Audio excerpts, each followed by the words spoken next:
America back on top as the number one producer of a lot of products around the world. We were talking to a couple people on the phone about how our country is still the number one producer of oil, which is really nice to hear. But at the same time, how are we going to shore up our reserves and make sure that we have enough capacity to compete with the low prices coming out of Saudi Arabia? And I suggested that we create a national fuel tax that supersedes the state taxes and eliminates them essentially, and levels the playing field on the American money that we're going to need to support our industries, like the Balkan fields in North Dakota, Green River Valley, the shale oil operations, make sure that they're environmentally sound. We'll need the fuel tax for that. And we'll be able to give the states back per capita how much money they need to pay for their transportation system, because a lot of states rely on fuel tax to pay for their transportation and road work, etc. So we don't want to leave the states without any taxes, but we're going to give them back what they deserve based on their population. These strategies are part of an ongoing reality that America is sitting on a massive resource of oil, much more than the Democrats have ever led us to believe. We have not reached peak oil yet. We are sitting on the Purdue Bay up in Alaska. You've got a new find that Shell Oil just determined off the coast of Florida, a $1.6 trillion capacity. If the price goes up a little bit, it'll be worth about $1.6 trillion in oil.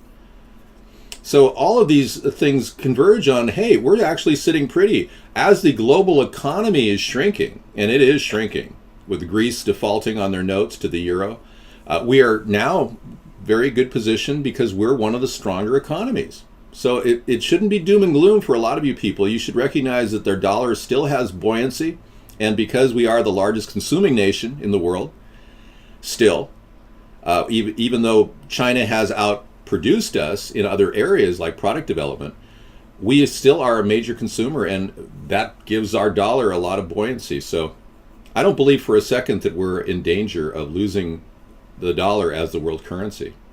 Hey, so guys, do you have any other questions about what's happening? Yeah, I do, Dave. I got a couple questions for you. Heard you a while back talking about the $1,000. You only never American. You only have to pay back $1,040. Mm-hmm. The question is, can I get my $1,000 earlier before you're president? And can I get Don Tony's $1,000? You know, the deal is going to be going through the Treasury once I build an infrastructure bank.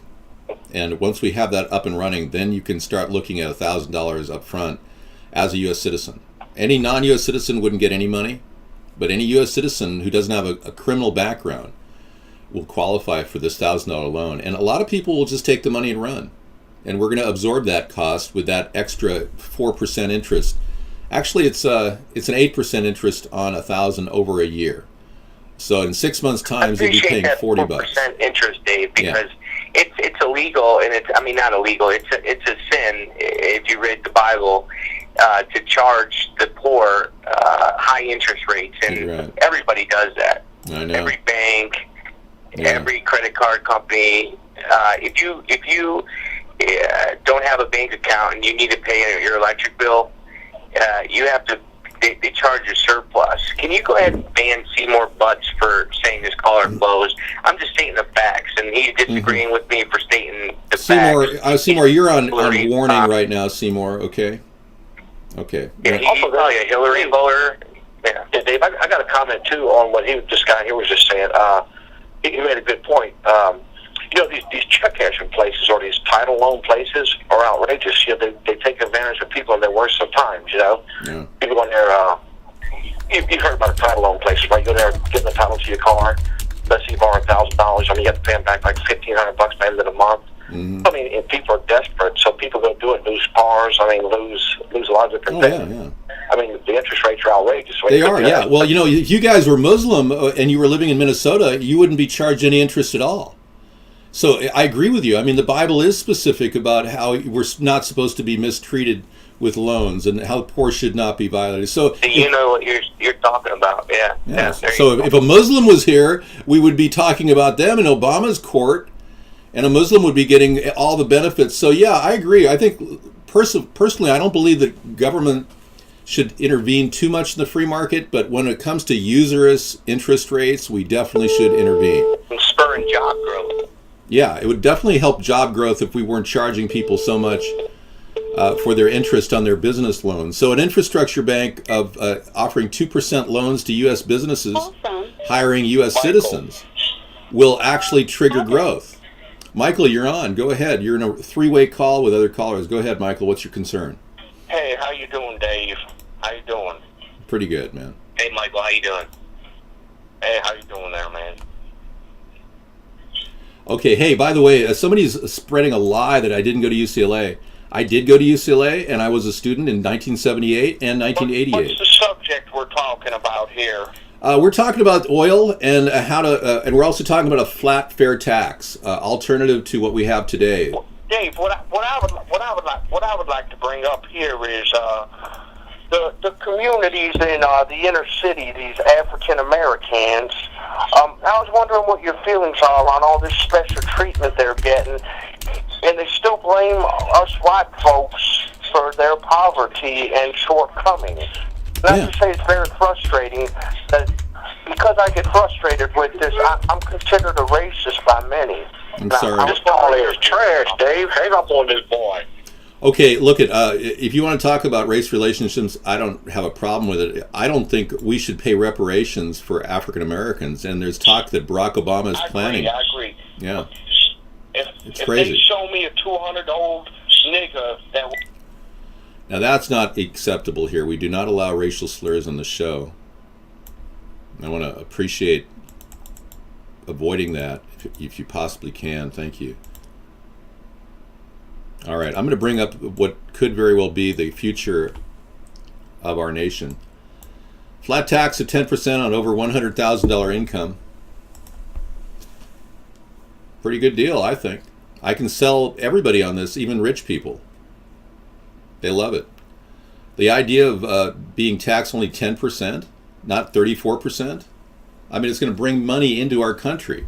Right now, a lot of companies like eBay are sheltering their investments overseas, and they're getting dinged really hard. eBay and other companies like PayPal are facing huge penalties for doing their banking overseas in Luxembourg and the Netherlands. So this will eliminate all those banking fees, all of those costs that the big corporations in America that make money overseas are paying, and will bring a lot of people back to a kind of a reckoning, where if you're making less than $100,000, why would we have to pay taxes? I mean, think about it. You're paying taxes all over the place. You got property taxes, you got sales taxes. There's all these taxes. There's 165 taxes in the country right now being levied. Why would we have an income tax on people barely surviving? Now, right now, $100,000, that could be changed to $60,000. Sarah said we should make it $50,000. I think $100,000 is good because, frankly, I could run a church on $100,000 a year, and it would be tax-free. But anything over $100,000 would be taxing 10%. Yeah, no problem, Brian. Okay, Brian, what's up? Hey, I understand why you had to hang up there, Yeah. but I just have one more question for you, Dave. What are your thoughts on the drones? There's been a lot of reports in the last 2 years about all these drones, and I really don't even quite understand it. But why are all these police departments using these drones and they're crashing into houses? I read a report the other day that there was a drone spying in somebody's backyard, and the police showed up, and there was nothing that they could do about it. Yeah, I know. There's no laws. Our government isn't leading on with laws right now. We need anti-surveillance laws. Now, people like Rand Paul, they support 30,000 drones over our head by 2020. I don't support 30,000 drones, and I don't want to have them surveilling people, innocent people.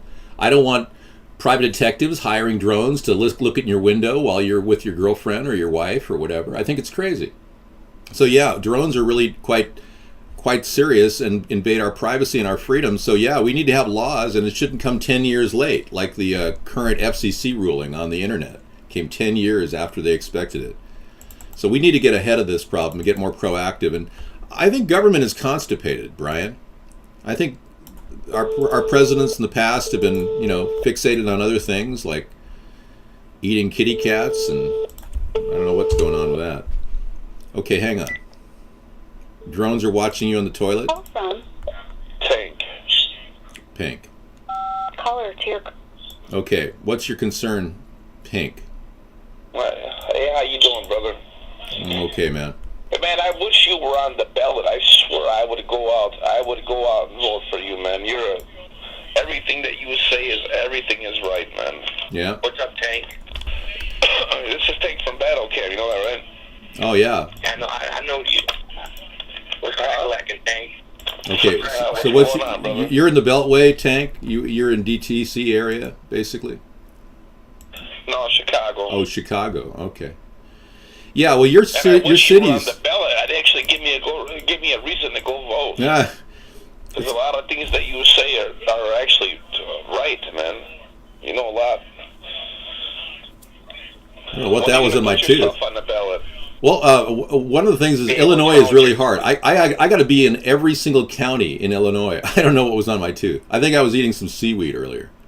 Yeah, but I have to be literally. I've got to get a representative from every county in Illinois to get on the ballot in Chicago. It's the worst state in the union to get me on the ballot, for real. But hey, I just wanted to tell you that California is almost as bad. Obama's from there. Yeah, well, Barack Obama had the Democratic Party behind him, man. I mean, I didn't get the joy of having an entire corporate-controlled political party behind me.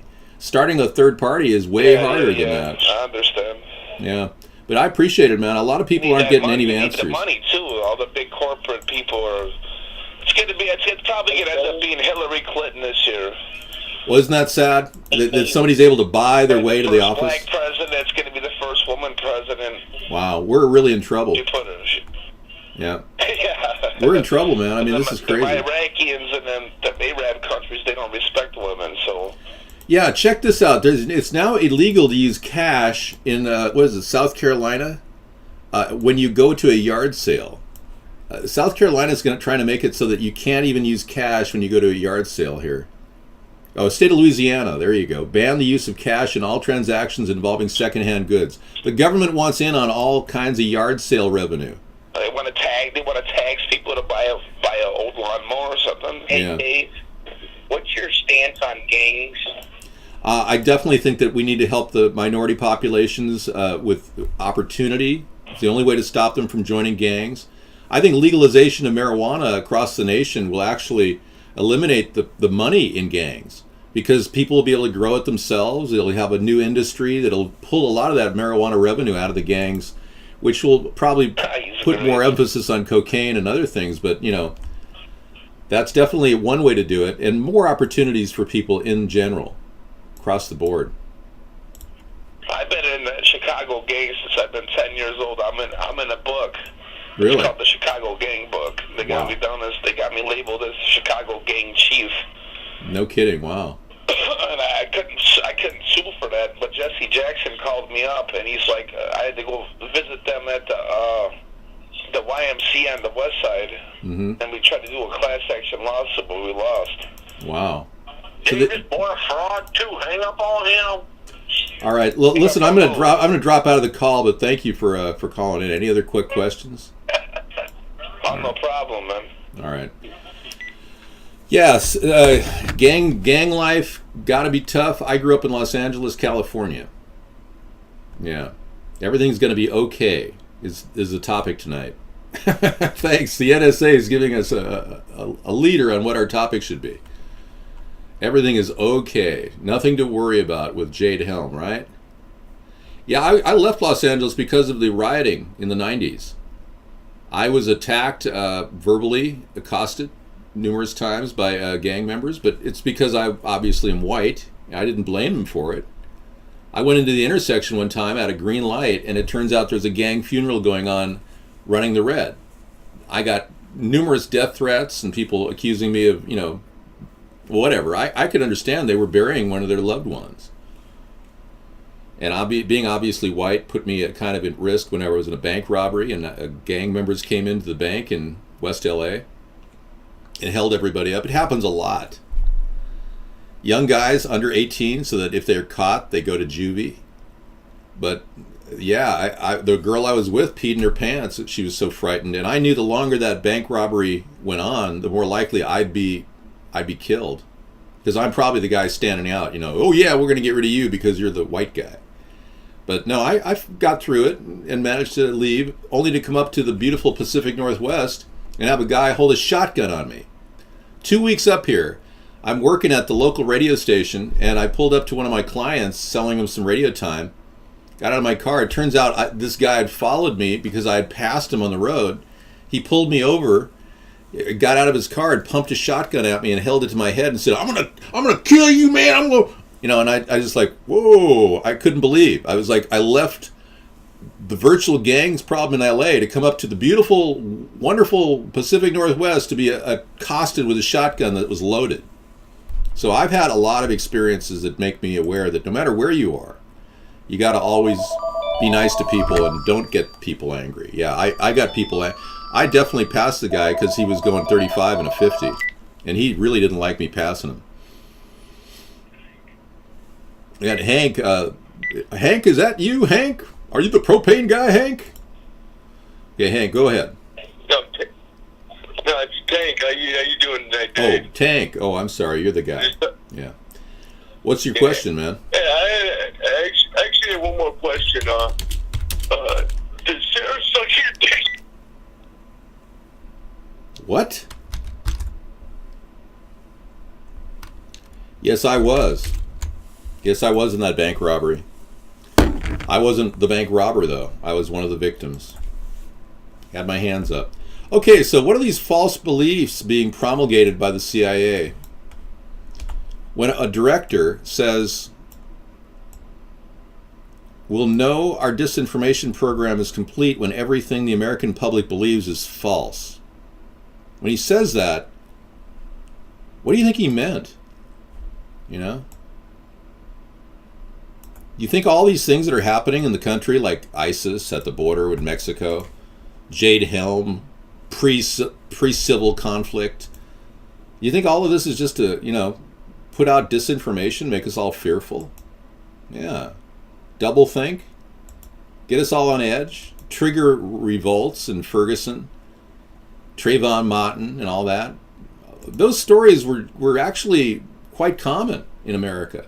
But for some reason they were top news and everyone was involved in these racial discussions. It's almost like they want us to believe there's a racial disharmony going on here. Brian, you must have a lot of questions. They keep coming. What's the question? Yeah, I'm sorry, Dave. Hey, one more question. What are your thoughts on if you find out that there are foreign or actually, aliens, would you let the public know or? Yeah, I will. I believe in the full disclosure plan, where I will fully disclose everything that I find out. Now, there's a possibility they won't let me see the aliens, because if they do exist, they're in cages, and they may be dangerous.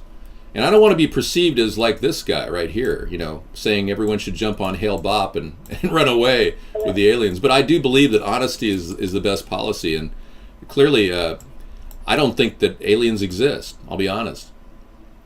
But if we go to Hell Bob right now, we might be able to see them. I don't think that they come here and fly around, but you got to believe that there's life on other planets out there somewhere. Oh, I do. I think there's amoebas. That we're the only ones here. Oh, I think there's amoebas on other planets, yeah. There's paramecium. There's lots of little crawly creatures, organisms, microbes.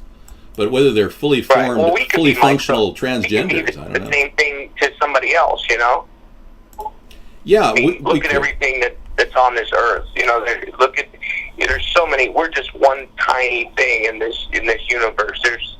There's so much out there. There's so much out there. There is, Mr. Anderson.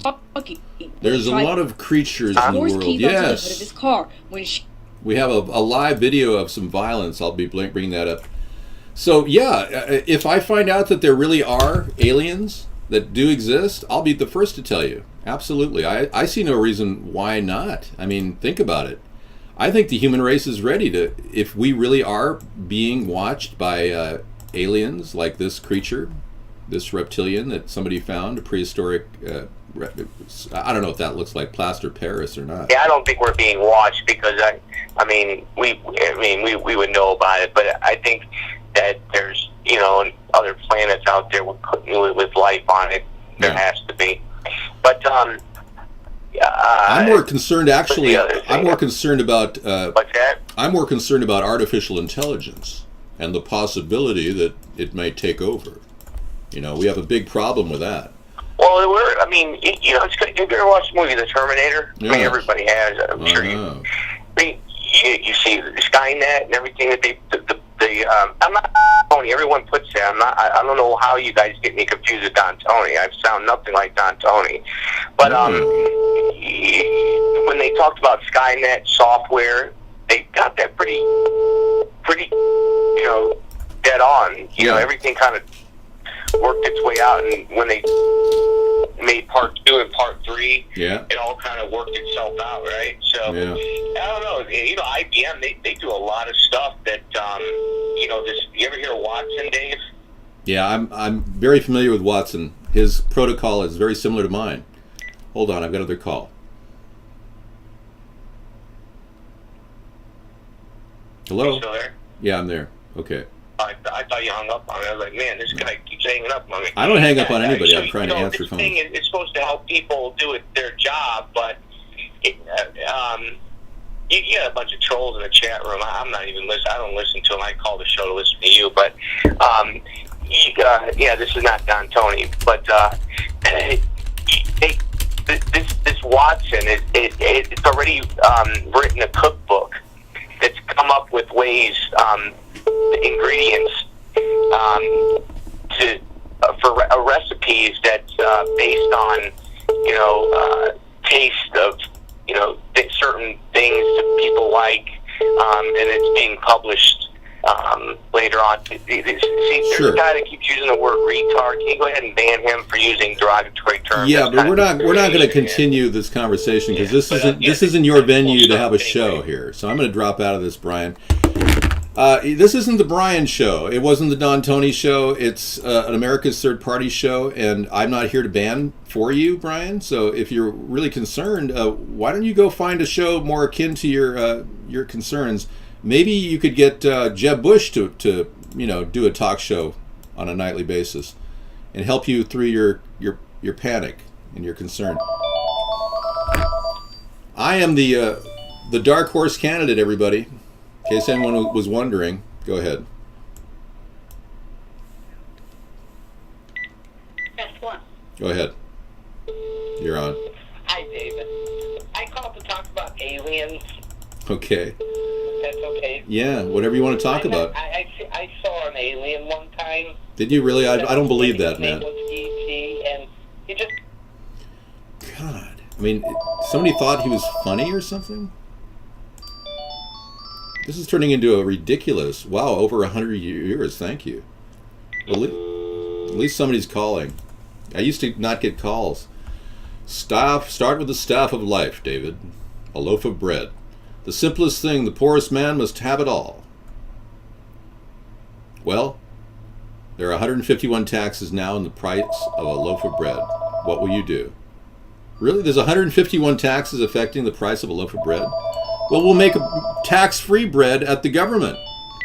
And it'll be non-GMO bread. Tony, we haven't heard from you in a while. Okay, let's do Tony for a second here. What's concern? Oh, Dave. Go hey, ahead, Don. What's up? Hey, well, about that bread thing, like when women get yeast infections, man, you can just make a loaf out of that. I'm kidding, Don. I'm kidding. You think that's funny? Are you there, bro? Only women bleed. It's funny. Only women bleed. I mean, come on, man. I mean, women have to go through some of the toughest times, and you want to make jokes out of that? Okay. It was a bad joke. I'm sorry. All right. Sorry. You're right. Yeah. What's the convo about tonight? It's not about convo, man. It's about you asking meaningful questions. This isn't like hanging out with Dave Hour. God, what's the convo about? What the hell? Larry. Okay, Larry. We're going to take a Larry call. Let's go ahead. Larry. Let's hear it. Hey, Dave, how you doing? I'm a big fan. You're an inspiration and a nigger to all of them. Larry, I won't be taking your call anymore because you said the N-word on our show. Do you understand me? That is unacceptable. Go ahead.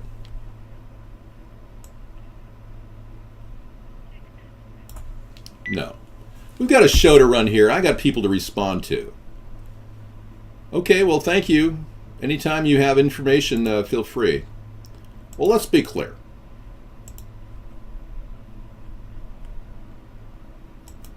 Put on your blackface, Dave.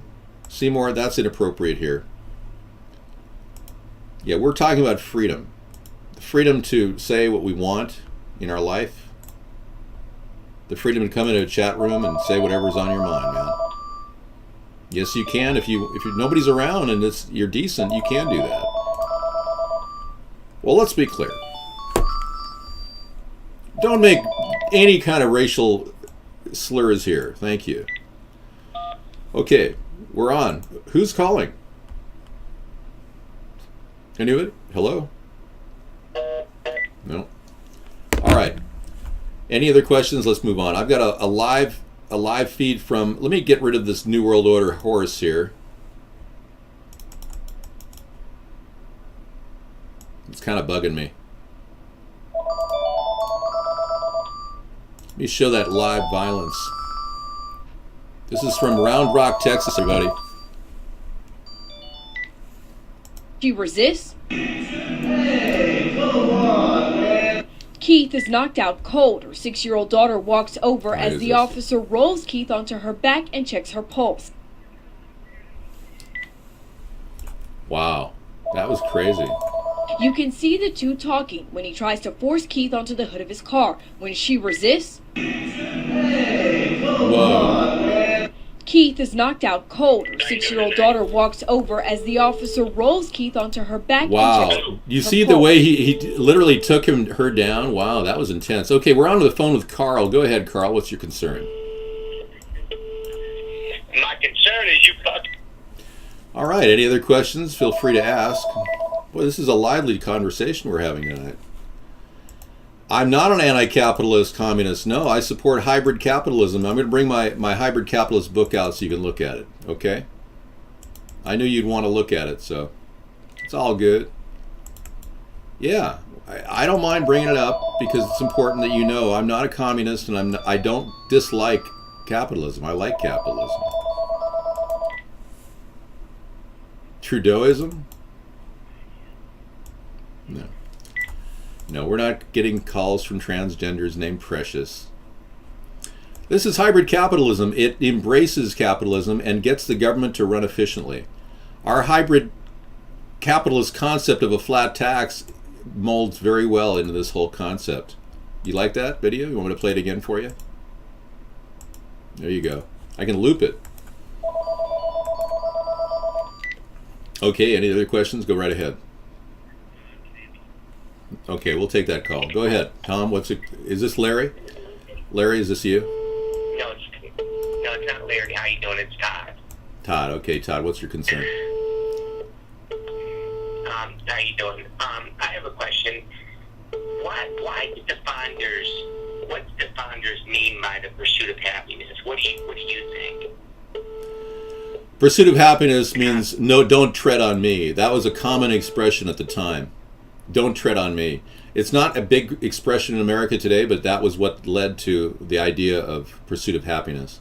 We don't want somebody telling us what to do. We don't want a police state. We don't want a government overseeing our actions. We want a freedom that is afforded to us in the Constitution. Americans are pretty simple that way.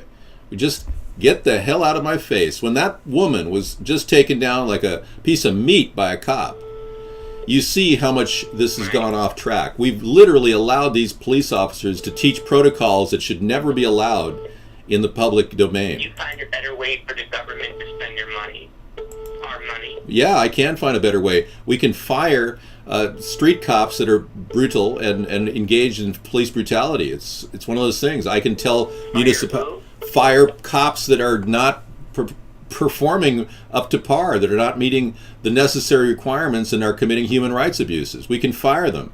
I can tell a municipality that I'm not going to give them any federal money if they allow brutal cops on their force. Obama could have done this, but he didn't do diddly squat. He hasn't done anything to stop the brutality. On the road those days? We have too many cops. We have too many cops on the road. We don't need cops running around pulling people over for going 75 and a 60. It's ridiculous. We've got a police state all the way around, and no harm has been done. So cops should be more emergency support on the freeways, and we shouldn't have them sitting around nesting with speed guns everywhere. It's a total waste of our funds, and it's draining us dry as a society. We don't have any money because how many tickets have you had in your life? Yeah. How many tickets have you had? How many tickets have you had to pay? Any? How many what? I'm sorry. Yeah, the question is how many tickets? Okay. I had this caller call. The trolls ruin it sometimes, but I appreciate you. Yeah. Still keeping it. Yeah, we got an Alki David in here impersonation. Go ahead. I can't. Yeah, well, Go ahead, Alki. What's your concern? Alki. When are you going to come back to Battletown? I am not ready yet to go. I am working on technological problems, Alki. I will work on the technology. Okay, we're done with those calls. This is almost too many calls. Come on. No, Precious, I can't answer your question. Okay, I'm going to make this thing go away slightly. The Ukrainian Nazi battalion burns an anti-fascist alive. Wow. The Ukrainian Nazi Party is forming. Are they getting funding from the EU? Does anyone know? Yeah, this is the cover of the book, so if you want to look at it. The animation was just an inspiration that led to the cover of the book. Go ahead. Wow. We're going to close the phone line for a while and stop the trolls, yeah. Okay. Let me take a look at this terrible situation. Now, everybody on the network is older than 18, so... який бореться з москальською нечистю. Те, що зараз буде відбуватись, буде з кожним за спосібничество сепаратизму.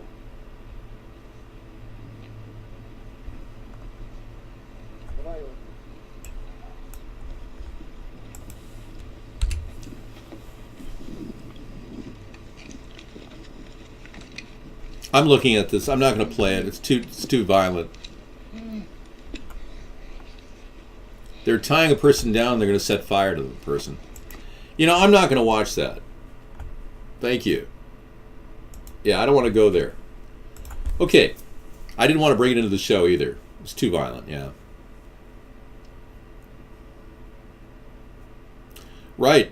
Well, what you told me about the police state is true. Only people who've been in war have seen it, yeah. So I'm anti-police state. I want to get our cops to stop harassing us on the highways. I want more detectives. So this will be an upgrade for a lot of police officers that make the cut. If you happen to have an IQ above 120, you might have a job as a detective. We will be hiring people with intelligence in the police force as opposed to what we have today. So more money for detectives, less money for street cops, and less money for traffic cops that are running around. Now, if you want to be on the beat and in the street and you want to be like a beat cop, we will give you money because that's really an effective, purposeful job. Being integrated in communities, developing trust with communities is really important for policemen. So some of the street cops, some of the traffic cops will be beat cops. Some of them will become detectives, and some of them will lose their job. We don't need people wasting our tax dollars running around charging you incredibly ridiculous fees for going 5 miles per hour with the speed limit. It's creating a police state, and the American people don't want it. I couldn't win the local election because they cheated. 90% of my signs were stolen in the recent election in 2014 by the Democrats and Republicans. I'd put them out, and they were taken the next day or destroyed. I literally created 150 signs to run my election, and they literally pulled them down as I put them up. Unbelievable. They're willing to cheat to retain their power in this country. Now we know we've got corruption problems in this nation. It's big time. Obama's IQ is 102 because he is a complete dummy. And frankly, he doesn't have the intelligence to run this country or fix it. He's only a person that reads off a teleprompter, like a robot. Well, let's be clear. I'm not blaming other people. I believe traffic cops are overstepping their bounds, and I believe brutal cops really have to be pulled off the force. Otherwise, it's going to become a farce. No, not in the amount that I got, Seymour. I got 90% of my signs stolen. They're afraid of me. I can smell fear wherever I go. People don't like a guy who's willing to step out on his own and take a hit or multiple hits, and they're certainly not liking a person who's willing to question the status quo, and that would be me. I have dedicated my life to questioning the status quo, and I've got a lot of questions. We talked about government waste today. Sarah and I were talking about all the money wasted in our local state government in Washington. It's unbelievable. We've got the worst possible people running our government. They're all on the take. They're literally siphoning money off the top. The tax dollars are going up every single year because these tax and spend liberals, all they do is spend, and then they say we got to tax some more. You want to talk about Obama's gay lovers right now? Really? Well, it's Freedom Friday. You can talk about whatever you want. Absolutely. I don't want to hold you back from talking about the 3 men that are no longer alive who knew Barack Obama and had intimate relations with him. I mean, let's go there. Yeah, I have no problem with it. Well, let's be clear. You want to look their names up and find out how they died? Well, sure. These are the guys that Barack Obama was intimate with at the Trinity United Church. Nate Spencer, Larry Bland, and Donald Young. And they're all dead. What do you want to talk about? I mean, there's not much to the story, Tomato Girl. No, not true. 903, I didn't ban you for saying that.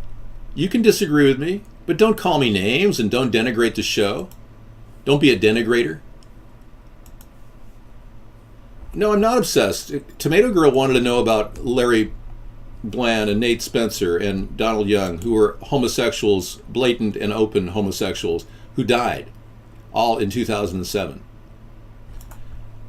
She wanted to know about that. I'm not bringing it up. But Kelvin, if you have a serious question, go ahead and ask. I would rather answer your questions in a lightning fashion as you roll along. So feel free to ask questions about the economy, the environment, foreign policy, domestic, the flat tax I'm proposing on over 100,000 income. Fantastic Friday. This is what Fantastic Friday is all about. No, these are not outrageous lies. They're backed by truth. In fact, the fact that you haven't heard about them is outrageous, that the media has kept this story suppressed. That's outrageous. Even Donald Young's mother, clutching a picture of her dead son, said that Mom fears son was slain to protect secrets of pal who became president. Now, she hasn't talked since then, since 2007, and she disappeared. No one can talk to her anymore. These are not lies. Nope, these are all truths. You are banned for accusing me of lying. They are choir boys who service Barry, yeah. They were part of the Down Low Club, part of an organization. When I get Reverend Wright on the stand and get him to swear under oath what happened, he's going to want to spill the beans like no other. We're going to put Reverend Wright under protective custody just to make sure he's safe as we take Barack Obama to trial in 2017. Chris Kyle is dead. Yeah, he died. He was shot. You need to bring up your stories on that and figure that out. No, I will ban people for calling me a liar because it's denigrating. I'm telling you, don't be a denigrator.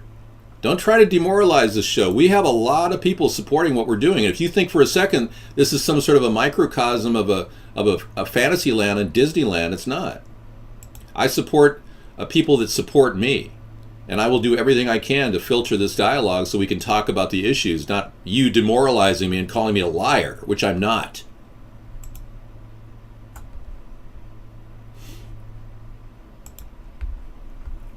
We'll be taking Barack Obama to trial because he's violated the law. He lied about his birth certificate. It has been reviewed by experts. Every single expert on signatures and documents has stated categorically it's a fraud. It's a forged document. So we will use that as a primary argument that he committed fraud. And then we'll move on to other issues like we can't pin the death of these young men on Barack Obama. We'll certainly look into the unexpected death of Marion Carey, the woman who was shot 5 times in the back of her head, who was unarmed and simply drove up to the White House and hit a sign and then took off. And we'll be talking to Barack Obama about that. And we'll probably get a DNA sample of Marion Carey's daughter and match it against Obama to validate whether Marion Carey was indeed the godmother of his godchild. You don't think I'm going to forget that story, do you? It was not suicide. The woman was shot to death. A beautiful woman who knew the Obamas, who was intimate with, claimed she was intimate with Barack Obama. Don't forget Marion Carey. Yeah. I mean, you can't just put this behind you. I'm not forgetting. No, there's some atrocities that he's committed. And then you look at the Abbottabad situation. The whole story was presented like pulled out of a bag and dropped in the lap of the CIA, and they said, okay, implement it. It was an effort to get Barack Obama's ratings up after the Obama birth certificate issue was raised by Donald Trump. Abbottabad never happened the way we think it happened. It was a terrible disaster.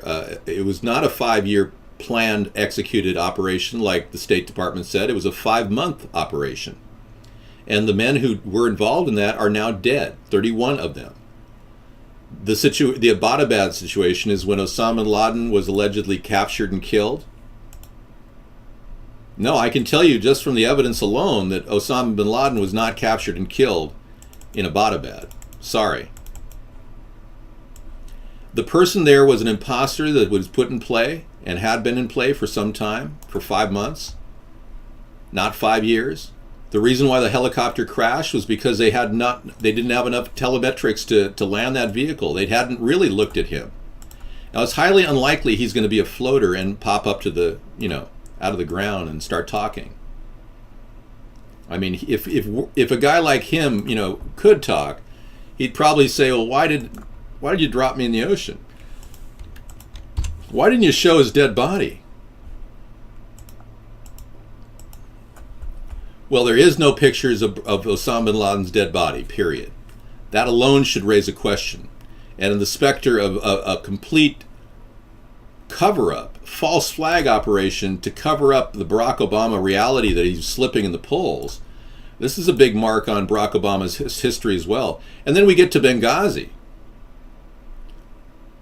We have another issue there. I mean, it goes on and on. You can see the faces don't match up. This is the imposter. And the guy who's the real guy is right next to him. You can see their faces are not identical. And this guy looks younger. The imposter looks 10 years younger when in fact he's supposed to be 10 years older. I mean, the lips are different completely. The nose is slightly different. Most of all, this guy's wearing makeup. And Osama bin Laden was a Wahhabi and he never ever wore makeup. A Wahhabi would let their beard grow gray out like this 2000 picture, which is confirmed. It's obvious fake. Fake is obvious, yeah. Okay, so lots of things to put Barack Obama on trial for in 2017. No question about it. But that's just a blip in the bigger picture because, frankly, I can't focus on Osama bin Laden or Barack Obama or Benghazi when I've got to build the economy and create American jobs. And I can't do that by talking about all the lies Obama committed the previous 7 years or 8 years. No, he didn't age and he isn't wearing makeup and it's a total lie. A lot of you believed it. Without even seeing a picture of Osama bin Laden's dead body, you believed it. It's not a question of losing in 2016. I didn't even expect to get this many people in our chat room in 2015. So I'm already on a win-win schedule for 2020, actually. But 2016 is certainly a hurdle, and we're working on getting mainstream media attention this year to get into 2016. But hey, we've got time. We've got a lot of patience, more patience than Hillary Clinton or the elitists that are running her have. Yeah, he died of kidney failure. He was on dialysis. That's right. The fake Osama is as convincing as the fake birth certificate. Yeah, exactly. Yeah. Yeah, Marion Carey had a relationship with Obama. She had a situation where she was a dental assistant, and then she completely went out of work a year and a half before she was killed out in front of the White House. I don't think that's appropriate to kill somebody like that. Osama? We have Osama on. Wow. I hope you're listening. Osama, go ahead. Are you still alive? Yes. I want to know, yes. Do you think that I was in Tora Bora? You were in Tora Bora, yeah. And you were burned to a crisp. You're a crispy critter. How did you make it out? Anytime a person has to think, they're not telling the truth. And my meter just pushed red on that. That's clearly not Osama bin Laden. I know for a fact it's not. I'm glad I got this lie detection software. Works great. Bombshell interview. Malik Obama says Barack is dishonest, a schemer, and Frank Marshall Davis may be his real father. Okay. It's exciting. The Sons of Liberty. It's better than the Sons of Anarchy. I haven't even seen that series. Is it good? Have any of you seen? Hey, Spanky, what's going on, man? Or Sparky? Hey, nigger. Whoa, whoa! Don't ever call me that word. I'm white. I'm only into conspiracies enough to help you understand you've been lied to about everything. Beyond that, I don't believe in conspiracies. I just want to talk about all the lies that this government has put out, like the lie that Obama killed Osama bin Laden and was even there. I have a witness named Reggie Love. It was with the president at the fateful time that he indeed actually said he was there in the State Department when he wasn't. Yeah, I've got an eyewitness testimony from Reggie Love saying he was with Barack Obama at that fateful time. Pretty serious. Reggie, you want to say something in respect to the president? Reggie, here's Reggie. Come on.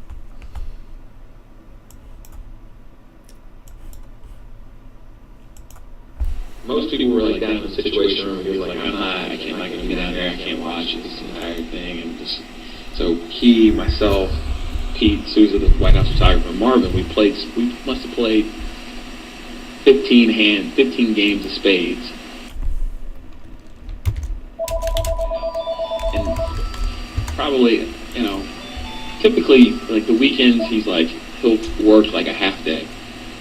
And this Sunday, we were there until almost, I think he went on TV at midnight, and almost midnight, and sat around in the private dining room, kind of like, most people were like down in the situation room, but he was like, I'm not going to be down here, I can't watch this entire thing, and just, so he, myself, Pete, Souza, the White House photographer, Marvin, we must have played 15 games of spades. Seriously, our president playing spades? Yeah, there you heard it from the horse's mouth there, Reggie Love. I can't believe it. We're on the phone with Brian. Go ahead, Brian. So Obama was playing spades with Reggie Love instead of being in the Situation Room overseeing an alleged attack on Osama bin Laden. What other things do we not know about our president? My God. Well, I do have some. I have surgery on his head too. Yeah, what is with the scar on his head? Does anybody have any clue as to why Barack Obama has this massive scar on his head? And I think it's brain surgery. I think he's been given a transhumanism brain surgery where they actually go in and install chips and processors. Seriously. I'm a little concerned that this guy is a transhumanist. That's the worst possible scenario for this country. A guy who believes that installing chips in his head will make him a better president. The black girl is Miriam Carey, who died in front of the White House. And the government held all the press down and kept it isolated to just a small little release of information about a car that was running away from the White House. It turns out the car had a driver in it, a male, and when the car parked a few blocks away, Yeah, I believe he's a transhumanist. Yeah, that's my newest theory. But when the car pulled away a few feet away, the guy got out and the woman stayed in, and they shot her to death. They got rid of her. Let me show you that picture.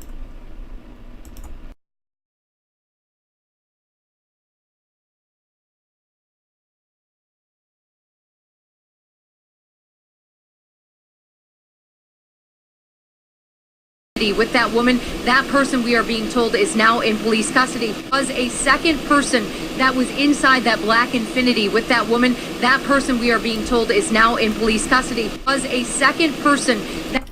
Okay, we are told that. So this was the news feed that happened at the Eyewitness 3 TV news station in Connecticut that day. They did talk about a second person. You can clearly see the two heads in this. Brian, can you see this? Okay.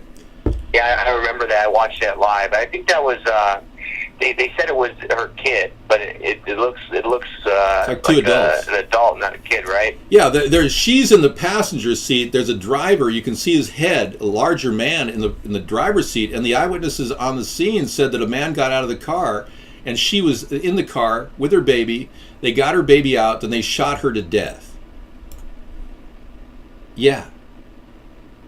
I mean, it's in our country, happening in our country. People are getting killed right in front of the White House, and no one asks any questions. And you're wondering why Barack Obama has a scar on his head that looks like he's had brain surgery. Well, because he's part of a movement called the transhumanist movement. And if you believe that this is happening, it really is happening. I'm just verifying it with the brain surgery here. He obviously has a brain processor in his head. Obviously. I mean, we have to assume they stuck something in his brain. All right, let's move on. You have another question, Brian? Anything specific? Flat tax related or whatever? No, I just wanted to go back for a second to what you were saying about UBL. And I know that you don't know this, or nobody in the chat room does, but they sent 2 stealth helicopters out there, and this is the finest military in the world. There was nothing wrong with those helicopters, and one of them crashed, and they had to blow it up. Yeah. And so you got to wonder what happened. No, I don't believe that they blew it up. Wait a second. I don't believe that they blew up the helicopter, unless they use a. No. I think they had one of the UBL's guards were on top, and they probably hit it with a rocket launcher on their way coming in, and then something happened other than what we're being told. They changed the story several times. Yeah, I know they did. In the first 20, yeah. Well, this is the devastation. I don't believe. Honestly, Brian, hang on just a second before you get to the truth. This is a crash that would have killed everybody in the helicopter. And there was only one witness that was twittering at the time from Abbottabad, and he said he only heard one crash, not a secondary explosion. And the people in the neighborhood only heard one crash, one large crash. So if they blew it up, it was with a non-sound incendiary device that does not create noise. I don't know if these things exist, but this is a real telltale reality that we've got to look at. This is total devastation here, and there's no way that anyone would have survived that.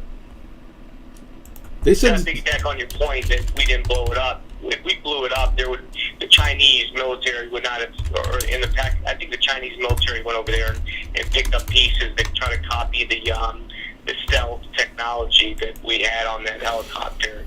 So all the more reason to believe that they shot it down when we approached the compound. Yeah. No, he really did have brain surgery. I have an actual neurosurgeon that can validate it here. Let me get you a link to that. But as far as this compound is concerned, do you know this is fact, or are you just surmising from your knowledge of this? Do you have any inside information on this attack on Abbottabad? No, I just remember it very, very distinctly. Okay. Yeah. Okay. All right, yeah, it could have been any number of things, but if the Chinese did get to the scene to try to reverse engineer the tail wing of a $1 billion aircraft, I have to remind you, if we had Obama had the Abbottabad area under surveillance for 5 years, why wouldn't they have seen that fence that took out that stealth helicopter? I mean, it's a no-brainer. Yeah. they saw it. I mean, they saw it. I mean, and again, they changed the story 5 times. They kept getting it more precise and getting it better and better for the press as the story was coming out, you know? Yeah. And they kept blaming it on the press, but it was them. Right. Changing the story, you know, so. Yeah, well, it's been happening a lot. We got sent 2 stealth helicopters on a mission like that with the best, you know, military in the world with, you know, SEAL Team 6 on it, you know, with the story that they had. No, the helicopter failed. That's just, you know, a bunch of crap. Yeah, I don't believe it failed at all. I think that they just crashed and probably men died on the ground. Here's that link to the article on Obama's brain surgery. It's from an actual neurologist who's been discussed this issue. Weekly World News focused on this. Go ahead. Yeah, I'm sorry. And you know, people may find this very shocking to believe, but he's probably here or in Guantanamo Bay. They would not have thrown him into the sea. They would have brought his brain back here to, and I know that you think that, you know, he died a long time ago, but if they really did go there and get him, they would have not have thrown his body in the sea that day. They would have brought him back here, or he's in Guantanamo Bay, and, you know, they have scientists studying his brain and finding out why he really believes that, you know, he has 30 honored, you know, virgins, you know, in heaven. I mean, seriously. I mean, you know, so for people to believe that, that's just really absurd, you know. I mean, I don't know. But, maybe. Yeah. It's hard to believe we spent a trillion, you know, several $1 trillion, you know, all those American and, you know, Iraqi and, you know, $2 trillion. Middle Eastern lives. I mean, I don't know how all those, you know, millions of lives we lost and all that blood we shed for this one person. Yeah, and it's really sad. It really is. Yeah. It's weird how the dude's lips look like the rubber devil in the movie that where Tom Cruise played a fairy. Really? I didn't know. Okay. Yeah, it's a waste of money. It's a waste of human life. I'm really sad about the 31 CIA, or actually Navy SEALs that were violated by Barack Obama when he revealed the Team SEALs Team 6 to the press. That was a breach of national security when Barack Obama told the press, and he even gave information, false information about the story to a producer, a film producer. And all of that was breach protocol, and it ended up causing the death of the 31 men that were there that then died in the Chinook helicopter in Afghanistan a month and a half later. I mean, you'd think the American people would be up in arms about all this, but no, that's just another story that's been pushed aside and buried like Benghazi. Meanwhile, Hillary's talking about some hitting point. You know, it's just crazy. We've been lied to time and time again, and it's getting worse. This is not going away. It's just getting worse and worse. Yeah. And now the story is getting weirder. The damage that he's done in 8 years, you know, is going to be here for many, many decades to come. Yeah, the damage is certainly one we're going to be reeling from for years to come. I agree. Okay, many curious citizens have wondered about this long scar which goes up the side of Barack Obama's head. There were rumors until now. Dr. Thomas Yablonsky, a top neurologist at Houston's Methodist Hospital, carefully examined high-resolution photographs and high-powered long-distance brain scans. His conclusion, President Barack Obama has had brain surgery. I'm not sure exactly what the procedure was, he says, but the scar clearly indicates a common incision made into the brain. And there's other angles of the incision from behind as well, from both sides of his head. So I'm a little bit weirded out by the whole thing, so I'm not going to continue this discussion. But if you want to check out any of our links, you can go to our link library here at America's Third Parties. It's delicious.com/America's Third Party. It's a very comprehensive link library with over 2,000 hits. Links that are just top notch. I mean, these things are really, you'd never get this stuff on the mainstream media. Post office surveillance program photographs all addresses on the mail you send. Yes, they're tracking that. This is common. That's protocol. Post 9/11. And that's part of the effort, you know, remember when the anthrax scare occurred after 9/11? They initiated a whole process of making sure that we had good knowledge of the tracking of packages. He's a droid, Dave? You know what's even more concerning than that head, Dave? Yeah. Iran and that nuke deal. Oh, yeah, I know. We are losing on the nuke deal. Barack Obama is going to allow them to have 500 centrifuges, enriching uranium. All they have to do is wait 1 year, and then they can have a nuclear weapon. Plus, he's sweetening the deal with up to $50 billion. Now, come on, Democrats that keep thinking Obama's a good guy. What are you thinking? We're giving Iran a nuclear weapon? You think that's not going to trigger conflict with Israel? We're not standing by our ally Israel in this manner? Now, granted, Israel is going to have to come to the table with at least an admission that they have nuclear weapons, and they need to sign the Nuclear Non-Proliferation Agreement themselves, which Obama never pushed for. But at least we can move forward with some sort of a multilateral decision once we get beyond this ridiculous agreement, which of course Congress will not accept. Will we attack a nuclear nation? Not likely. Not likely. Unless they launch on us, we're not going to attack them. Nuclear parity is a very important thing, and right now it's becoming a vacuum. We're going to get a vacuum of power with Iran becoming a nuclear nation, if that's indeed what's happening. It changes the dynamic. I believe that Israel will most likely pursue a conventional war on Iran within the year. I really believe it's going to happen, unfortunately. And I'm not quoting scripture or anything. I'm not reflecting on Revelations, which does reveal evidence that they believe that it could happen, but it does look like it's going to happen. I don't get nervous when my neighbor has a gun. No, not at all. I wish my neighbors do have things to protect their home. I would expect them to have things to protect their home. I would feel safer in a neighborhood where my neighbors did have weapons that they rightfully are able to carry. David, why do you look so stoned? I'm not smoking marijuana, if that's what you're asking me. I guess because maybe I've had a rough day breathing F-18 jet fuel. Do you support the Second Amendment? I do, 100%. And you're saying Israel will never admit that they have a nuclear weapon capability? Okay, well then they just won't receive any funding from America. We'll have to impose economic sanctions on them, because by law, if they have nuclear weapons and they don't sign the Nuclear Non-Proliferation Agreement, then we won't be able to give them any money. And we certainly cannot give Iran $50 billion. Obama should be spending $25 billion on our roads and all of our bridges in America. He should be focusing on cities like Detroit and Cincinnati and Chicago, not giving $50 billion to an Iranian president. What a ridiculous, unbelievable mistake. And you Democrats still believe that Obama's your guy? You must be out of your mind. Yeah, those Raptors do smell better. I know. I have personal experience with the F-22. 2 days ago, I don't know what you think about this, but a Walmart in Midland, Texas will close for 6 months for renovations.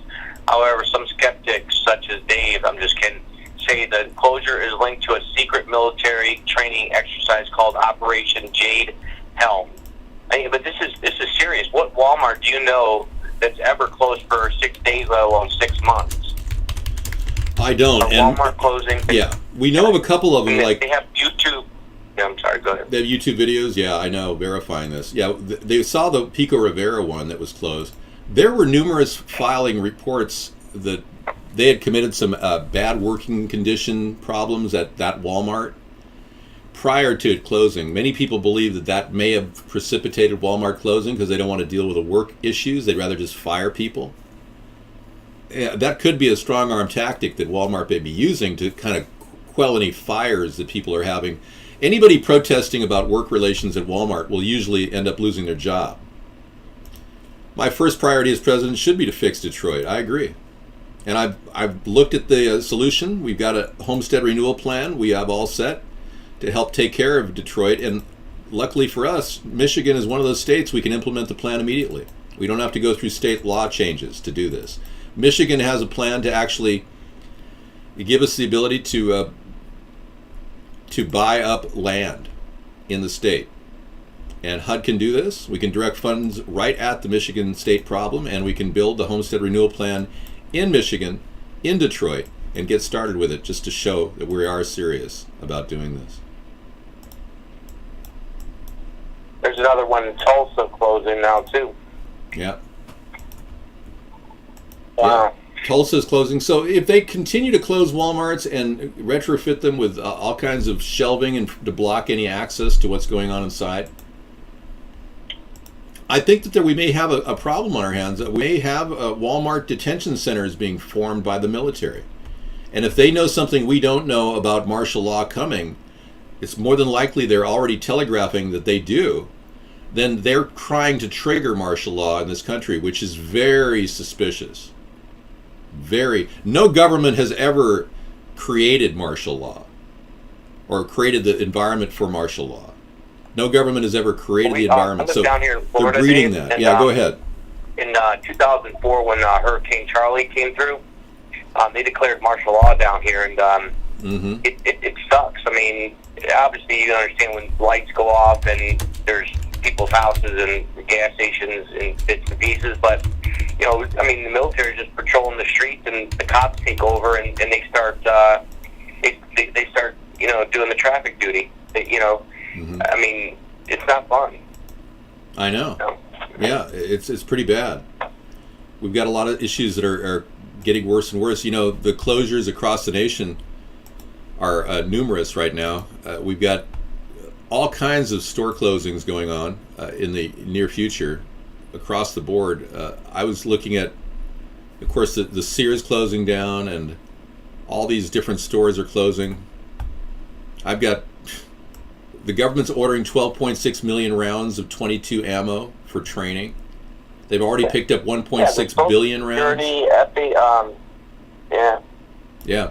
Here's a roundup of all the stores closing. I mean, what's the deal? They're trying to keep the guns out of circulation, out of the hands of people that rightfully own guns. They want to keep the ammo to a minimum so that people can't restock and stockpile ammo. So they're planning on something. They bought 1.6. I don't know. Walmart, the story is that there's been some helicopters floating around some of these things. Hey, look at all these store closures that are happening. Let me show this to you because a lot of you may be shocked. I'm going to give you a link. This is just for starters. This is on top of the recent statement by McDonald's that they're going to close 900 stores. But look at all these stores closing. This is unbelievable. It's 1,784 Radio Shacks closing, 340 Dollar Trees, 300 Deb Shops, 250 Office Depots, 225 Staples, 223 Barnes and Nobles, 200 Walgreens are closing by 2017. People have been doing that for a while. This is crazy. I mean, all these stores that are closing. JCPenney's closing 40 stores. And these Democrats keep saying, oh, but the economy is in recovery. And Seymour says the economy is going to crash by October. So how can the Democrats be that out of it mentally, unconnected to the real economy like they are unconnected, and all of us being aware that, you know, these Democrats are gone. They're mentally dumb. They're Democrats. They continue to say, well, Obama's doing such a good job. It's probably because of the rising of the minimum wage and the new laws of Affordable Care Act, where they tell companies with over 50 employees they have to pay an insurance fine on every employee. The Democrats are lying pieces of crap, talking about the politicians, not the people who are being lied to. Yeah, folks, if you're a Democrat, believe me, I need your vote. I was a Democrat for 30 years. I, too, am talking about the politicians when I refer to Democrats. Thank you. Thanks for that unscary scarecrow. You're very diplomatic. You may want to send your resume to our offices. You know, you strike me more of like a Republican than a Democrat. I was a Democrat for 30 years, but if I seem like a Republican, it's because I've listened to Republicans and I've understood their position. I don't agree with them on big business. I think big business is all about profit. They're not going to trickle down economics.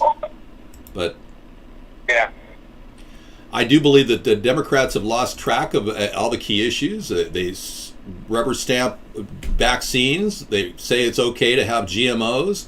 They think Fukushima is no big deal. It's already been solved when it's a leaking radiated problem that's continually poisoning the Pacific Ocean. They think that the oil slick in the Gulf of Mexico is settled because it literally settled to the bottom and they don't have to look at it anymore. I mean, the Democrats really are completely asleep at the switch. Obama hasn't mentioned homelessness once in 6 years. I hate Democrats. I just don't. I think there's Southern Democrats in here who will vote for me. I know that there are. I think politicians are corrupt. I think by and large politicians are corrupt, and we've got a team of corrupt people sucking our tax dollars right into their pockets. That's what's going on.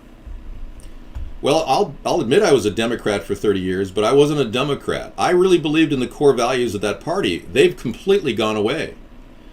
The Democrats don't care about the environment anymore. They just want to have cap and trade legislation and tax you. The Democrats don't care about the fact that Americans have a right to bear arms. They want to impose gun control. Americans don't care. The Democrats don't care about the right to free speech. They just want to suppress free speech and shut everybody down who questions them, calling them names, birther, truther. I'm not afraid of failure. In fact, my whole life has been dedicated to holding the line, so to speak. Holding the line, standing up for what is right. Even if it comes down to me not making money and doing a show for free, maintaining my 100% FEC compliance. I've sacrificed a lot over the past 6 years to give you this show, to give you a daily show from my home studio.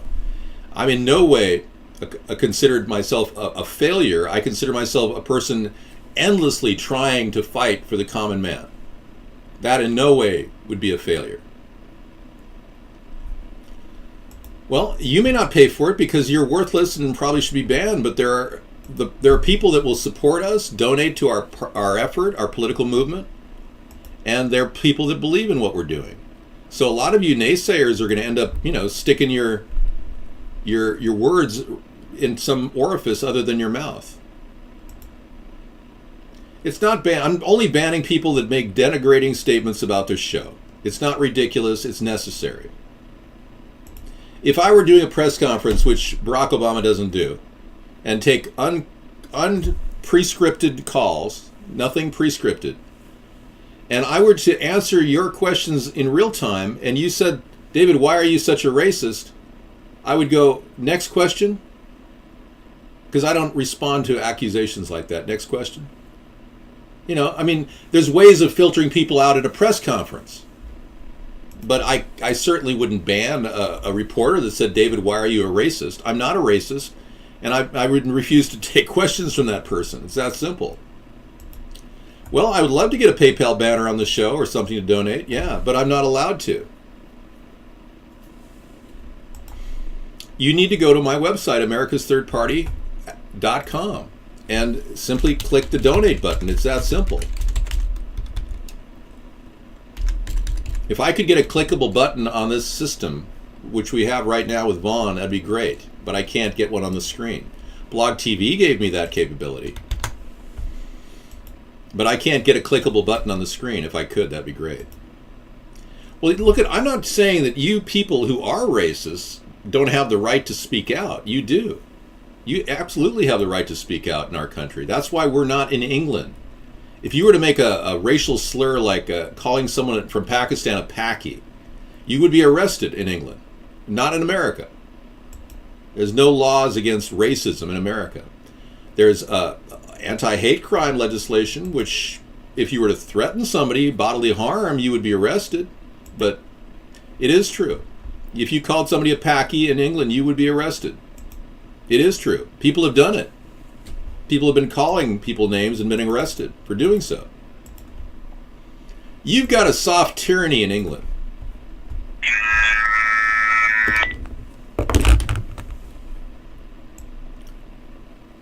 All right. Whatever, man.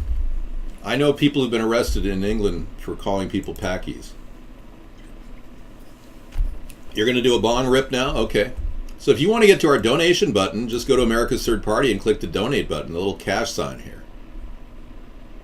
It's not a major deal, I don't know. I dropped out of the call. It was weird. It was like we were being monitored by the NSA. All right, so this is our website, and it's resizable, so you can actually see it on any platform, whether a tablet or desktop or phone or whatever. You can actually play our recent videos. You can also download a petition to get me on the ballot in your state. The drop-down menu has information on state laws, on ballot access. And this is a petition for Iowa. If you happen to be in Iowa, we will pay you $1 per signature for the first 1,500 signatures that come in from a total of 150 per county. So we have to get 150 per county, 1,500 in total. And no, Sarah won't be coming in tonight. If she does make it in, it'll be late. She had a girls' night out. Yeah. Yeah, I'm sorry to say that she can't make it because she has a girls' night out. She was invited to a little dinner. Yeah, she's fine. No, time is not against me. I'll be running in the next election too. We're building a consensus. It takes time. A lot of you are still trying to figure out who you are or what you're doing. Many of you have been trolling us and kind of feel bad about it. Even Kelvin Mace will probably come around eventually and realize that Hillary won't give her anything. Hillary won't give you any money. Hillary is not about to give you a penny. And Barack Obama didn't give any of you money unless you got unemployment insurance. Basically, we have a plan to give everybody a chance to get $1,000 for a micro loan to seed the small business enterprise in every one of us. $1,000, and we'll give you another $1,000 after you pay back $1,040 in 6 months. You can do it in 2 weeks. If you make $40 on your $1,000, we'll give you another $1,000. You can pay back in 6 months at $40 interest, and you get another $1,000. You're telling me you can't work with a system like that? I mean, make a little bit of money? Even people that take the money will be still using it, infusing that money into our economy, which will help the retail sector somewhat. Micro loan program for tiny people. I know, well, I'm giving you a chance to make money. Kelvin, you can take that money and run. You just won't get another loan from the government. So consider it $1,000 cash when I become president. But if you do want to make a payback, and you'll get more money, Kelvin. It's just one way to keep the ball rolling here. We are literally looking at an economy that's hitting the doldrums. And I showed you all those store closures because the American spending dollar has shrunk so small that we can't even prop up an economy. I am running for president, yes.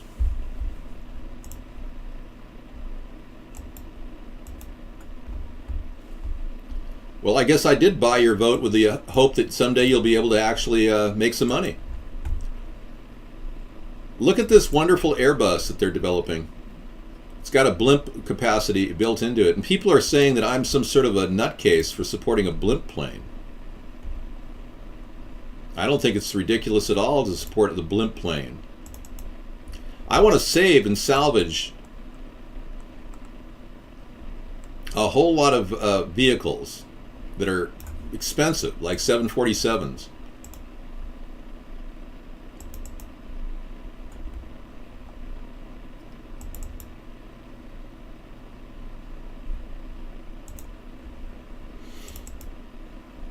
Here's the blimp pack that I was promoting.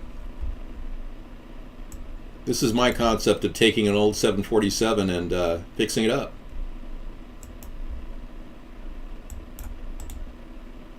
We would put 4 parachutes on it and it would be able to run, giving an 85% reduction in fuel, which will save you money on your plane ticket. It'll only be able to go about 300 miles per hour.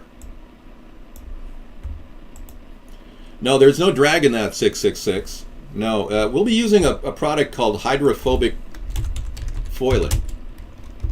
And it hasn't been developed yet, but hydrophobic foiling has no friction whatsoever.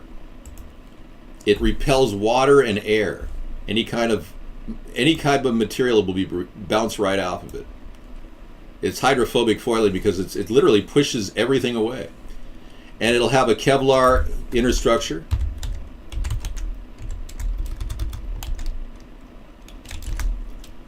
With a carbon fiber exoskeleton.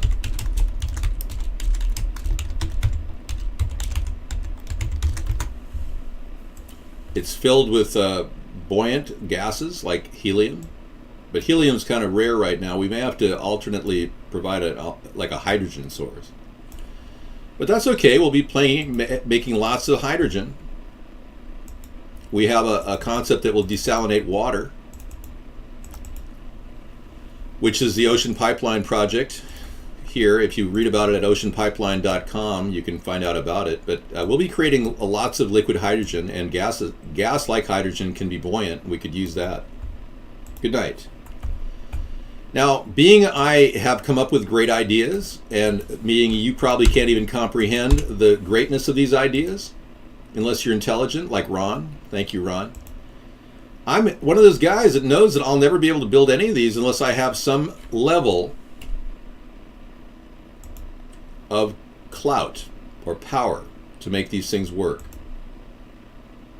It'll be like a cruise ship. That's right. We just had a picture of a really cool plane developed by someone who, I don't know, an artistic design that came in the show last night. I want to show it to you. It's kind of amazing. Check this out. So these ideas are being talked about by other people. I'm not the only one.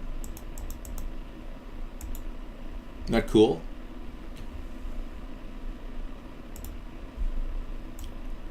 Yeah, the cruise blimp plane. Yeah.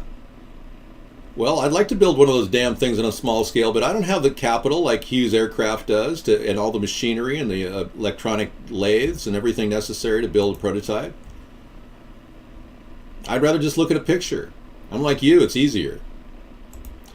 Well, it has some gas in it that's helping it lift. You see, 85% of a plane's energy cost is just getting a plane up in the air. Isn't that cool? I thought you'd be impressed by that. Yeah. So I'm not that far off when I talk about a blimp pack for our existing 747 fleet. Well, cruise lines can get involved and invest. We could have a government-private partnership. A flying hotel, yeah. So yeah, lots of things are possible in the future once we get the greed and corruption out of our government. You'd be surprised how many cool things the American people will begin to have. I mean, here's another blimp plane, by the way, just to show you that I'm not the only one who's talking about this stuff.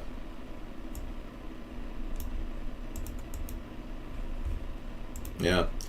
So getting these greedy, corrupt cronies of the capitalist system out of the way and bringing on a hybrid capitalist solution to America will change the dynamic so that average people, begin to have more opportunity. And we'll begin to see some growth in our private sector. We haven't seen new products made in America recently. Obama did nothing to seed new product design. I'm all about new ideas, even if they're a little far-fetched. I won't be wasting your tax dollars on these, by the way. I will be funding them with a process we call renewable energy savings bonds.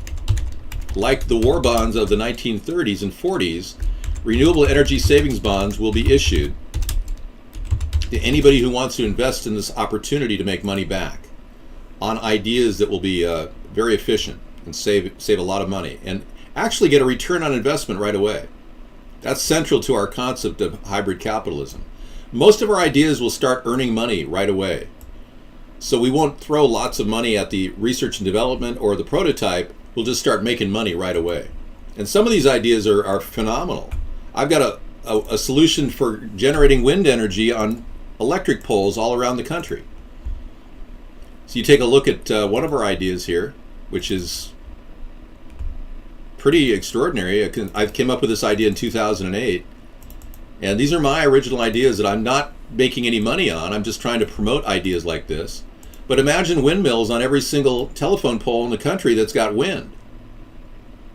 Not only will it give us a backup in case of an electromagnetic pulse attack, an EMP, it'll start producing energy, but this will give us cash immediately. It'll pay for itself in 1 year. This concept is extraordinary when you think about it. We could look at a brand new way of generating electricity and not having to put a lot of money into it. The top is clear carbon fiber, right? And it is made out of material that will last for about 50 years.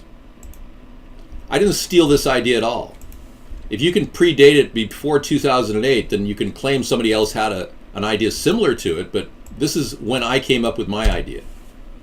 And since I'm not profiting from it, I'm not stealing anything. You have to understand that Creative Commons licensing on products provide protection, but no one receives any money from it. So it's not like a legally defendable position. Anyone who says, sure, let's do it, yeah, will make money on it. I mean, you could profit from this right now if you opened up your own little vertical windmill system and started making them yourselves. No, you never proved anything. And I'm going to pull you out of the show because you didn't prove a single thing. I don't need to patent that, no. In fact, the Savonius windmill that I showed you actually is unpatentable. It's an open source technology created by a man named Savonius. Patents are expensive, yeah. I'm not oversensitive, but thank you for asking. I'm a very expressive person. If I get pissed off at you, you'll know it. I won't hide it. And if I have to forgive you, you'll know I forgive you too. And I'm a very attractive man. That's what they say. Yeah. I don't know. I live within my own little world here. I don't get out. I'm primarily locked in the confines of my 10 terabyte processor.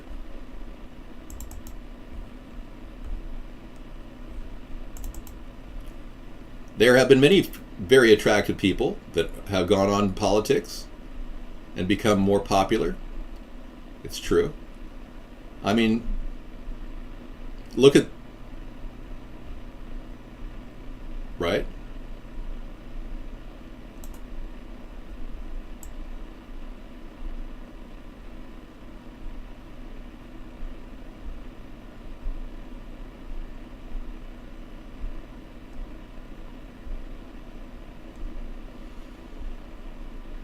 That is so weird.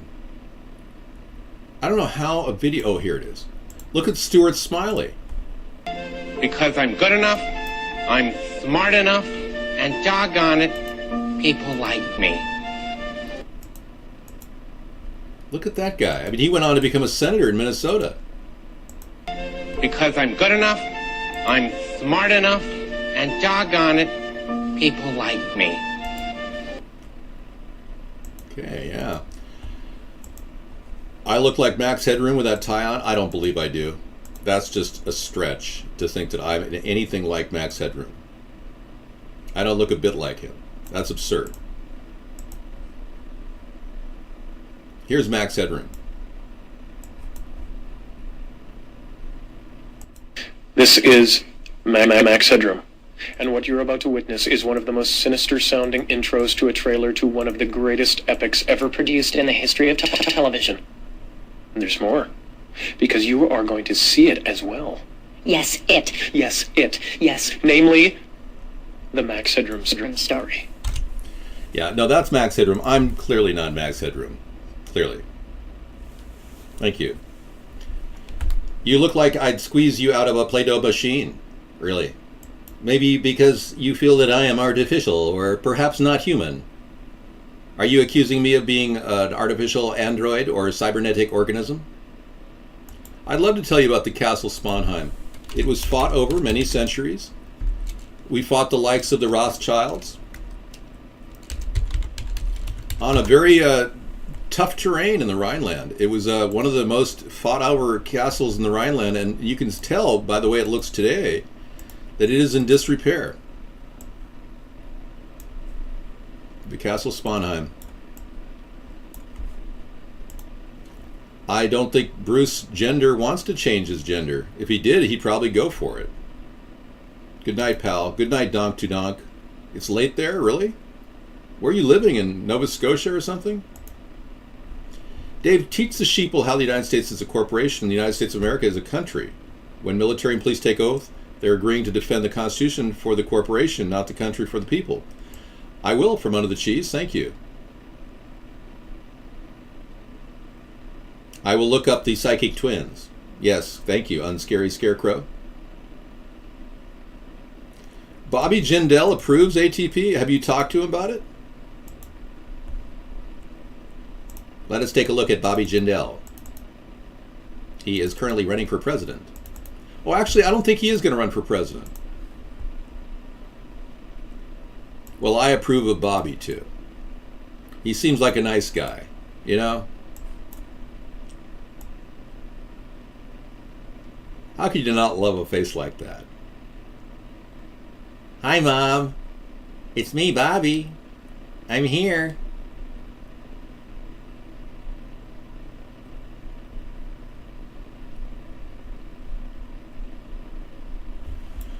Okay. Learn your flags. Learn them. You live on Stable Island? Where's that? If you say something racist, Dave, I've never said anything racist. So you want to go visit the Sponheim Castle with me? Take a tour? Let me go visit it. Where would you like me to go? I can go over here, everybody. We've got a little fireplace, everyone. Maybe you'd like to join me over in the bathroom area. Hi. Or perhaps go in the incinerator. Hi. All right, what do you want to talk about? Because this is Freedom Friday. You're free to talk about whatever you want, as long as it doesn't demoralize or denigrate the show. Well, let's be clear. I am pretty calm tonight. Yeah, well, I knew I had to pace myself because I should be a comedian. But unfortunately, stand-up comedy requires you standing up. And I've been told if you stand up too long, it could be hemorrhoid time. So the last thing I want to do is get hemorrhoids doing stand-up comedy. I need more coffee. There's a couple of pretty nice entrances at the Sponheim Castle.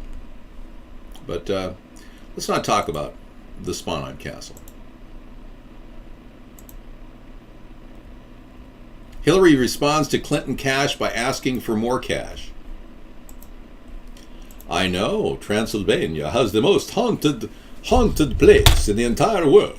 I know. I have relatives on another side of my family from Transylvania.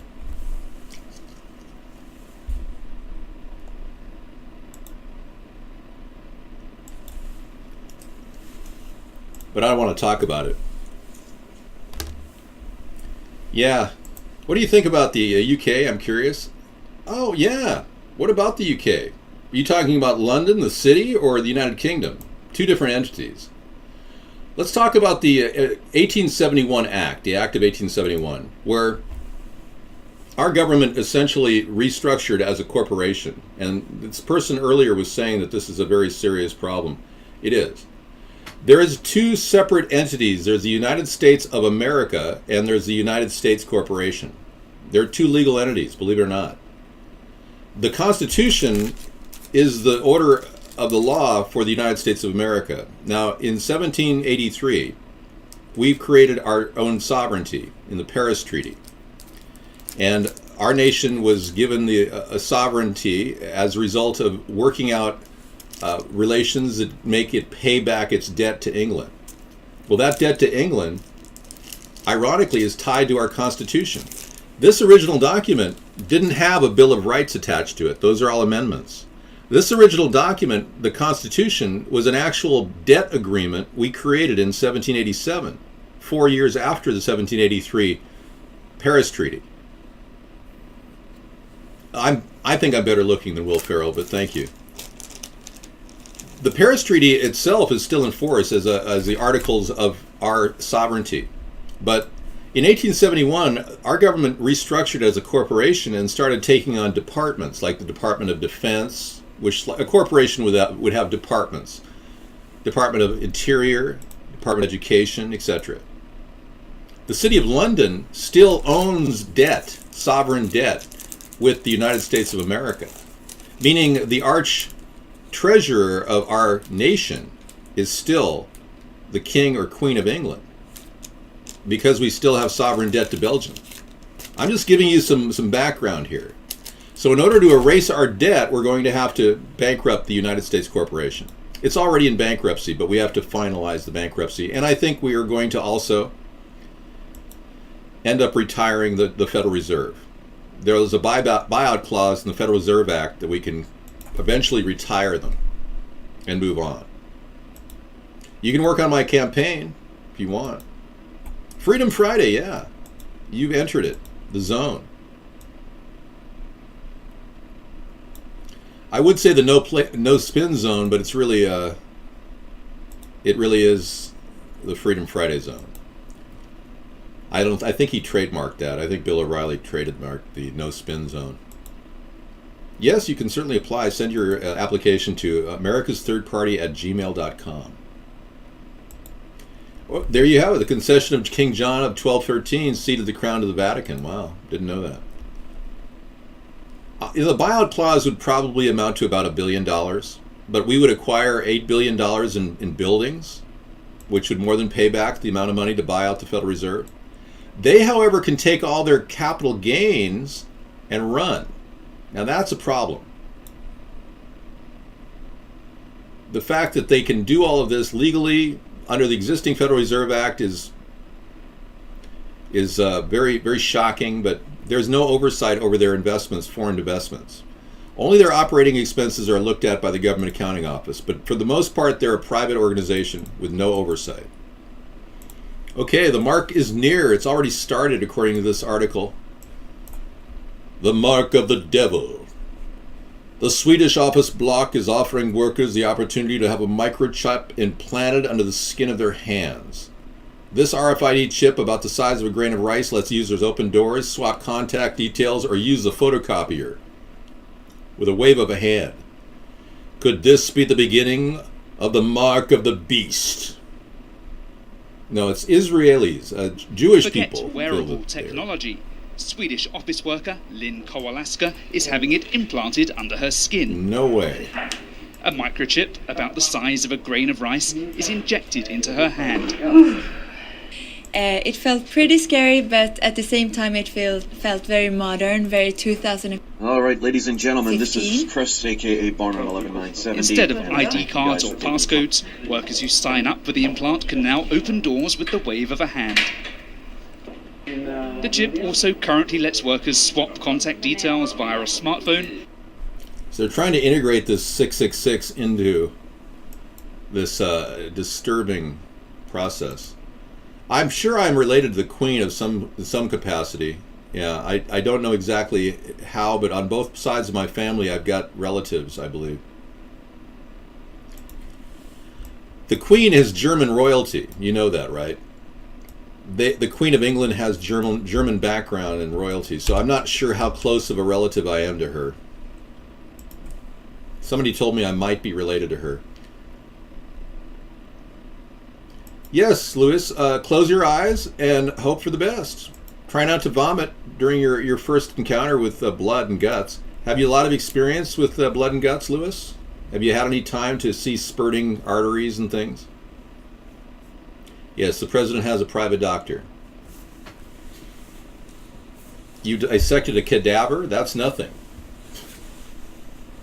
I would watch some of those really dark, ugly medical videos that you guys have on your YouTube. Yeah, you need to get ready for some severe bloodletting. As a doctor, you're going to be seeing a lot of that in surgery. It's pretty gross.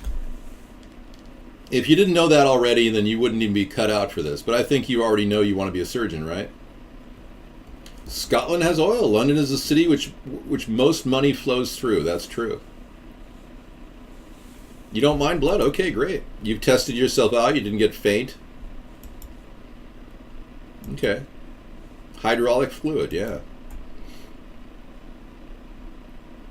The USA has better teeth, but everything is up for grabs. Everything's up for grabs, really? You think our country's for sale or something? Well, I don't think you've encountered me yet, because I'm not here to harvest America like a resource. I'm here to hold on to our resource and protect it for American citizens against illegal aliens. Yeah. We will decriminalize prostitution. I want to make sure everybody gets a check. Make sure that they don't get, STDs. Checkup. I'd love to show you around my house, but unfortunately my virtual reality has not been fully completed. My VRML artificial house has not been developed yet, and it will be part of a new strategy I'll have to make David more personal. Once I leave this holographic image that you currently see in front of you, it gets a little dicey.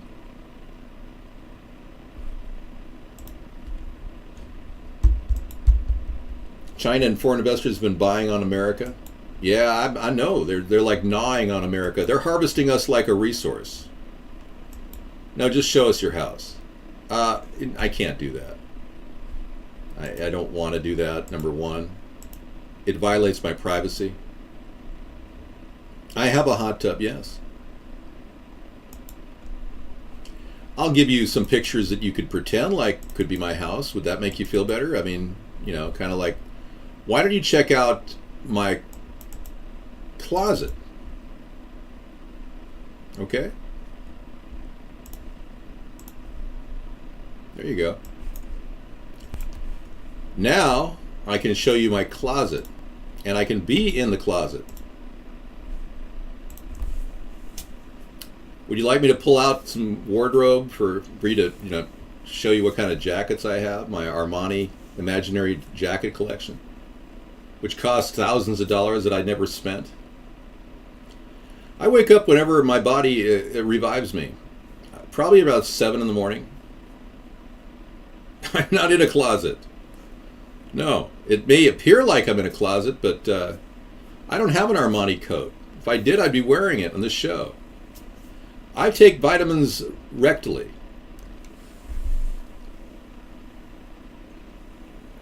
They're called vitamin suppositories. They're in a testing phase. David, Richard Johnson. Man tries to sell 6 dead babies on the internet? Whoa. That's freaky. No, this is not Starbucks. This is the closet that I'm pretending to be in. Would you like a different background? Because this is getting a little bit boring. You go to sleep at 7 a.m.? Your mom must think you're a total loser. Mom, I'm going to sleep till 2 in the afternoon today. Honey, get a job. I don't want to get a job, Mom. I can just hear the dialogue going on in your bathroom with yourself. I don't want to get a job because I don't like to work. This is a more fitting background. This is my future house. Dancing pineapples, you fruitcake?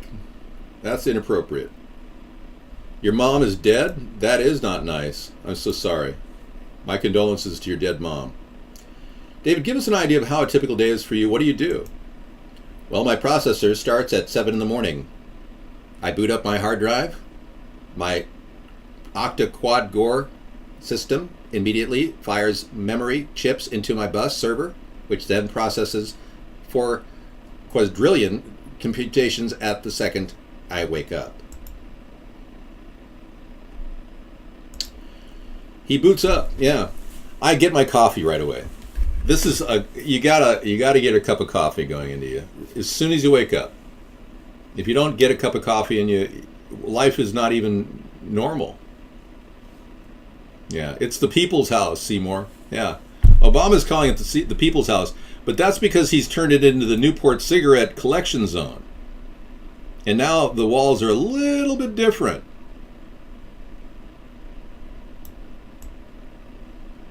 They're yellow, purple, mauve.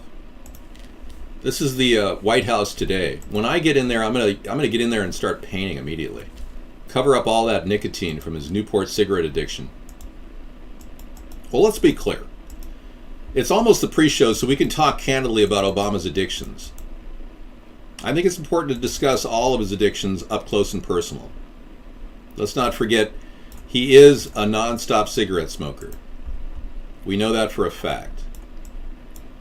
Well, let's be clear.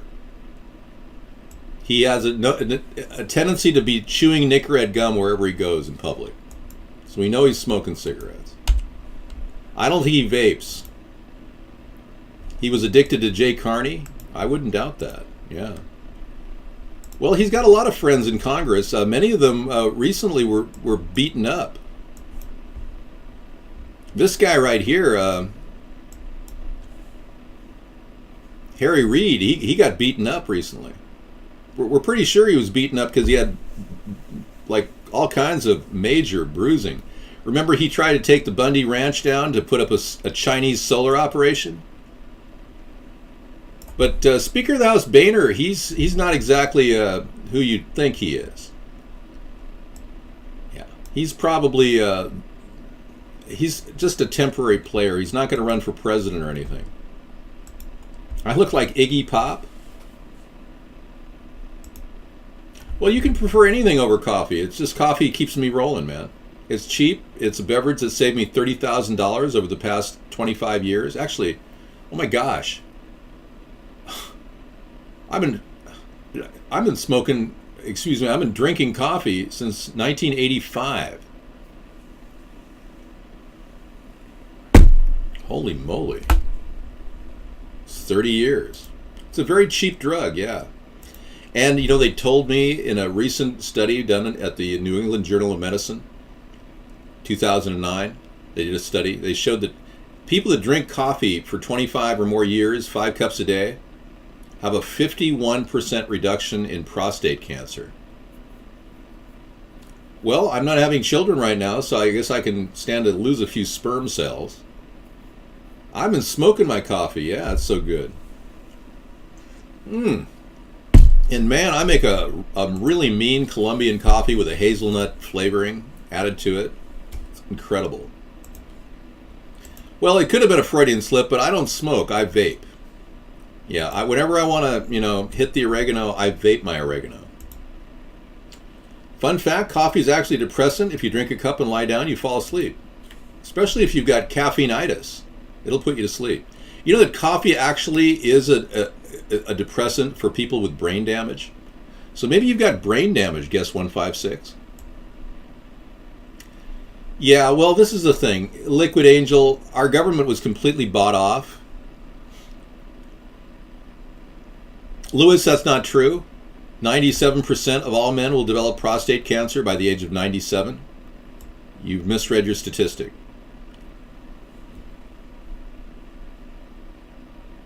And I want to reiterate that, yeah, coffee is very beneficial. It's an antioxidant. Hey, this is my birthday month, and I will be 55, or I am 55, or one or the other, whether I've had a birthday or not. When I'm 55. Well, if you have brain damage, coffee will calm you down. If your kids have ADHD, put them on coffee as a natural alternative. No. Coffee is a big stimulant. Coffee is a natural curative for problems like headaches. You see, the caffeine constricts the blood vessels that are bulging out in your head, causing your head to hurt. Paul is dead. Ooh. Yeah, fun fact. We've got some pretty interesting conspiracy videos on the Paul story. You probably know that, right? I've got visual comparisons between Paul and his replacement, Fall, the guy named William Campbell, who replaced Paul in 1966. I'm not making this up. A forensic scientist from Italy compared their two faces, the McCartney faces, and they took pretty careful effort to measure their facial constructions. These are actually two different people.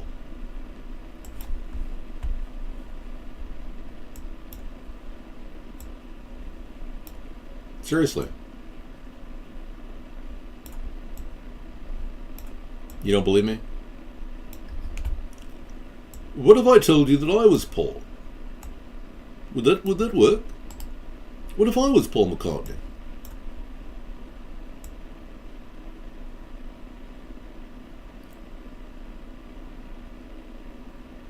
This is the fake. This is Paul McCartney. This is the real guy's next to me.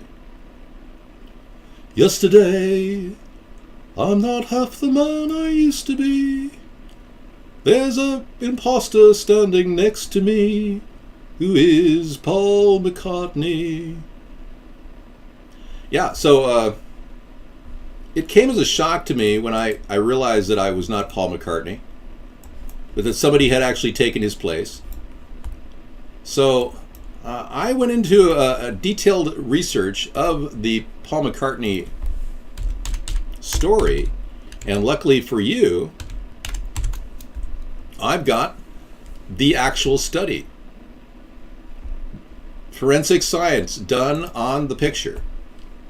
And I bring you that study right now, right in front of you. New evidence based on computer-enhanced forensic techniques performed by these two people. You can check out the link right here. I'll post it for you. The cover story of this magazine for the July 15th, 2009 issue of Wired Italia describes the analysis of McCartney conspiracy theory conducted by two Italians, Gabriele Calisi and Francesco Gabbiani. Their purpose for analyzing this conspiracy theory was to provide indisputable scientific evidence that would put an end to the persistent rumors that Paul McCartney had died in a car accident in 1966. However, the results of their analysis surprised them. Instead of putting an end to the rumors, their analysis provides scientific evidence that Paul McCartney of today is not the same man as Paul McCartney prior to 1966. I rest my case. Slam bam, thank you ma'am, it's not him. Forensic science backs it up. Go there, be square. It's very difficult to fool the people now with so much technology. The politicians are noticing that their lies are not working and people are waking up. Exactly. That brings me to the incredible story that I think really needs to be talked about, of people being replaced. Like Jennifer Grey. How can this be the same person? I don't buy it. Jennifer Grey possibly was replaced. Another actress, Renee Zellweger. I did this paste up of her face, and you can see that her hairline is matched, her chin line is matched, but her lips are way higher on the original picture. The woman now who's replaced her has a nose way lower. Her eyebrows are... This is not plastic surgery. No, I've been following a lot of information. I get a lot of links from people. I'm just packing up various things. Totally replaced, yeah. No. You guys are defending not some... You know those two pictures of Paul McCartney I just showed you? They're a 66% match. These faces are a 62% match. Approximately. Pre-recorded show? No. This is live. And stop dissing me. I do a show every day. You know that 92% of all statistics are made up on the fly by people that don't even know those statistics? Welcome to ATP Live. All right, so let me just take these pictures down because pictures speak 1,000 words. Renee is also originally 5'3". This woman closest to me is 5'7". You and I are a 75% match? Exactly. I'm going to bring you case in point. Consider it if you will. You're about to look at a picture of one James Holmes, the supposed killer in the Aurora, Colorado shooting.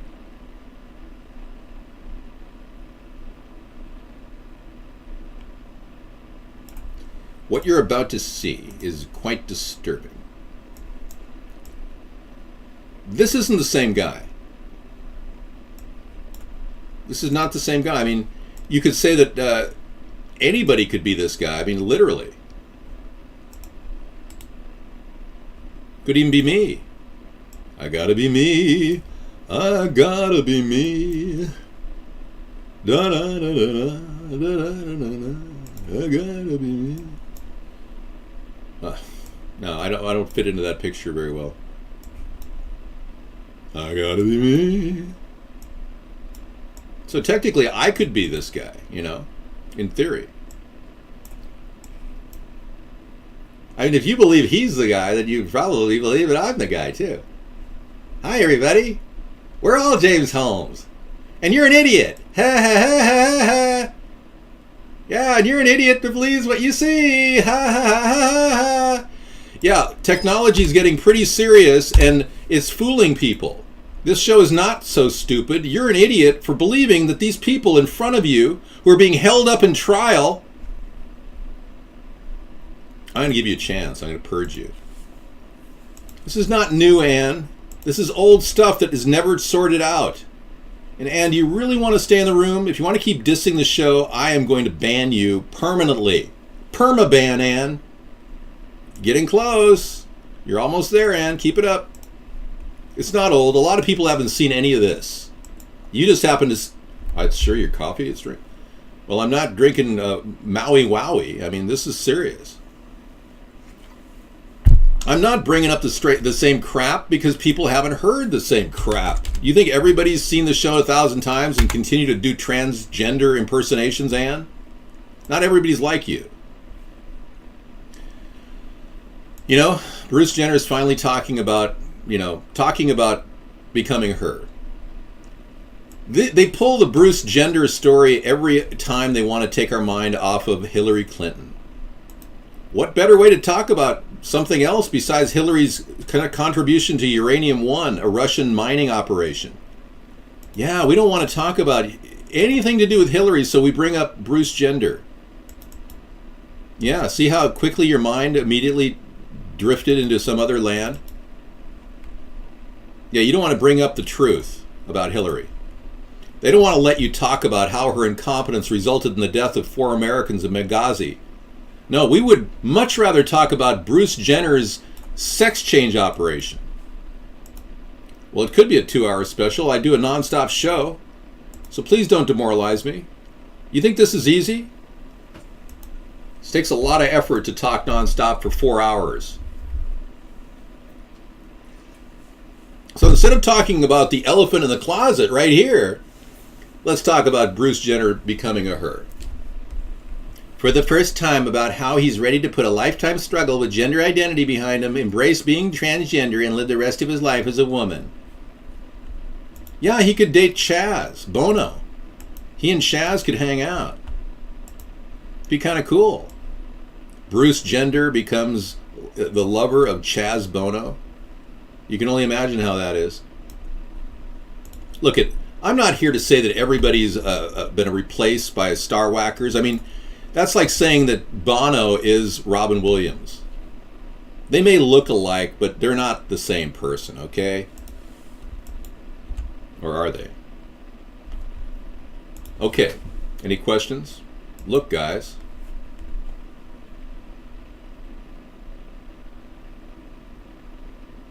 Why am I looking at this? Are you promoting this, Ross Green? Are you getting money for doing that? Was Bono replaced? Robin Bono? Dave Duke Hillary. What? You want to talk about Hillary? Okay. Let's talk about what's really on your mind. Benghazi. Let's get rid of the forced propaganda machine disinformation campaign. Let's talk about what's really happening. What's my net worth? It's indescribable. I really don't know.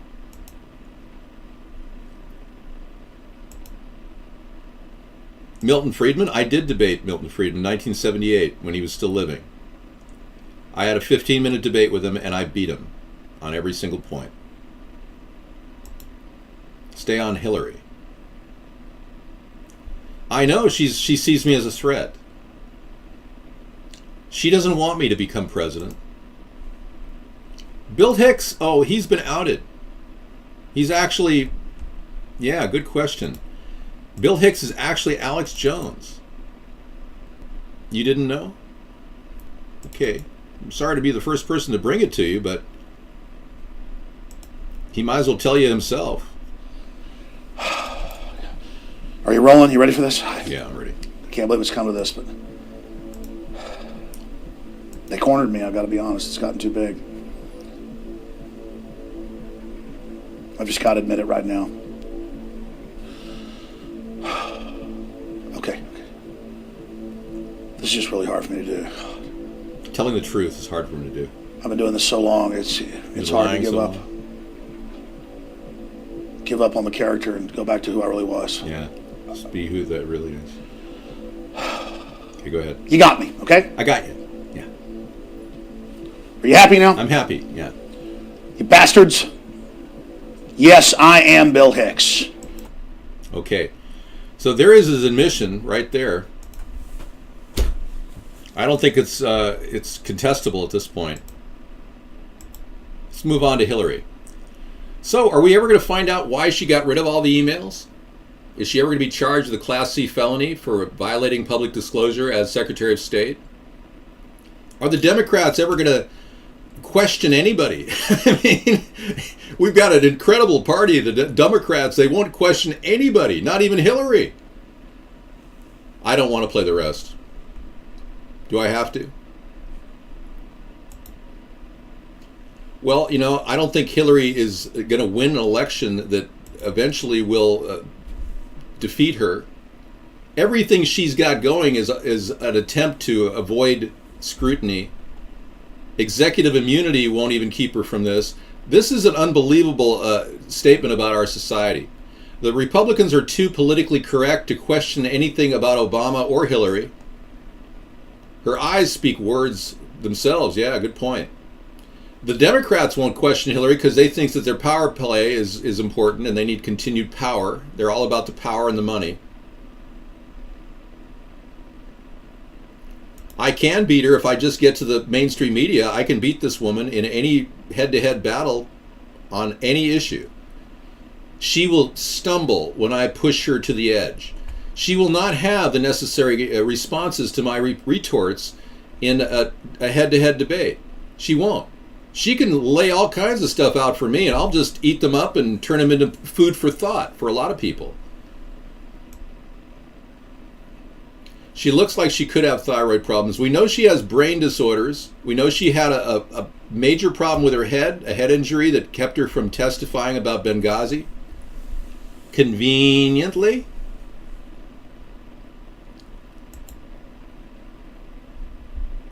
I can handle trolls in chat all the time. I ban them.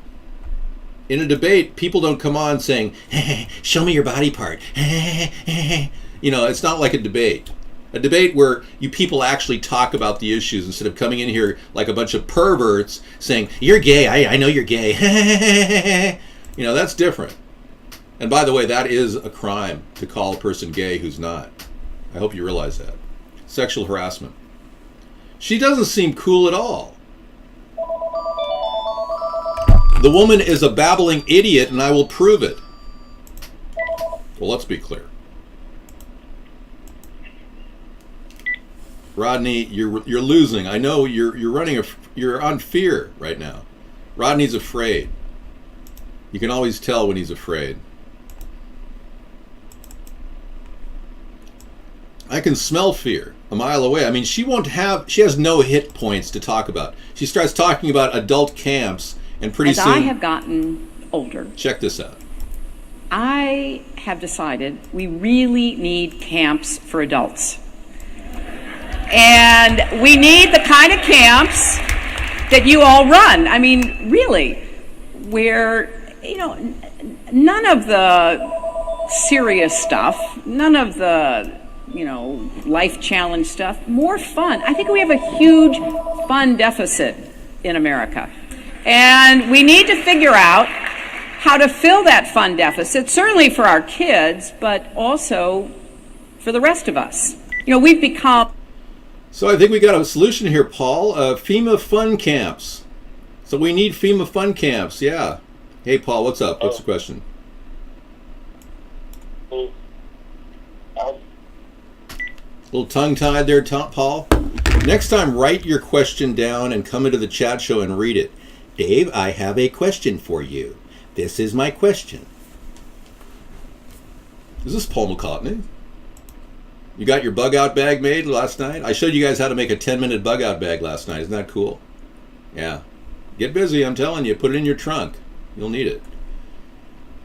Hillary is completely scripted. And she still won't answer questions from the press. No policy positions on anything. That's right. I would own her crusty ass. Thank you. The Democrats won't answer on the GMOs. They won't answer on vaccination safety. They won't talk about the nuclear crisis from Fukushima.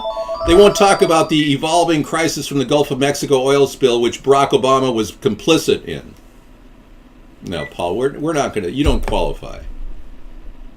And she looks too wrinkly. Yeah. And she doesn't have that winning je ne sais quoi flair that I have. I've got the X factor. And I assure you, I will not send you to FEMA camps. I will take the fencing down from all the FEMA camps in America. Remember when Ronald Reagan called up Gorbachev and said, Mr. President, tear down this wall? I'll tell everybody, America, I'm going to take the FEMA fences down from every FEMA camp facility in America. I don't have any reason to audition for the X Factor. I'm not a singer, as you can tell. I gotta be me, I gotta be me. Rodney's getting scared. I got Rodney on the run. See, whenever he gets scared, he calls up and laughs. He doesn't know what to say. Did you see the video of the water? They told a guy to drink it, and he said, I'm not stupid, I'm not going to drink that. Yeah, the video of the guy who wanted to drink that glyphosate, Roundup stuff. I know. I look like Bruce Jenner? That's a stretch. You're really reaching for like the bottom of the barrel there. Are you Democrat? You're assuming I look like this guy, huh? I don't think I do. Well, let's be clear. NSA man's not working past a certain hour. He's not in the show. I knew it was Rodney. There's a 62% match between my face and Hillary Clinton's. Hello? No, I can't take that call either. So you're saying that I am Hillary Clinton? Is that what you're assuming now? That's a stretch. I mean, a big stretch. I'm not into cross-dressing. I hope you understand this.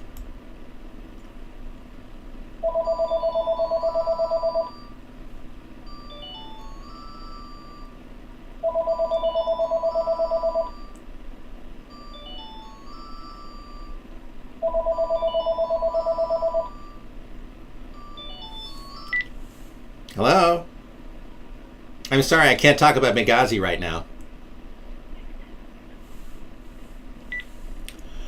Okay, I don't believe it's a match. I am Hillary Clinton. Thank you. I knew it. I'm as close to Hillary Clinton as James Holmes is to James Holmes, or Paul McCartney is to Paul McCartney. I am to Renee Zellweger as Hillary Clinton is to me. Okay. That's right, Ray Walston, right. And that's pertinent.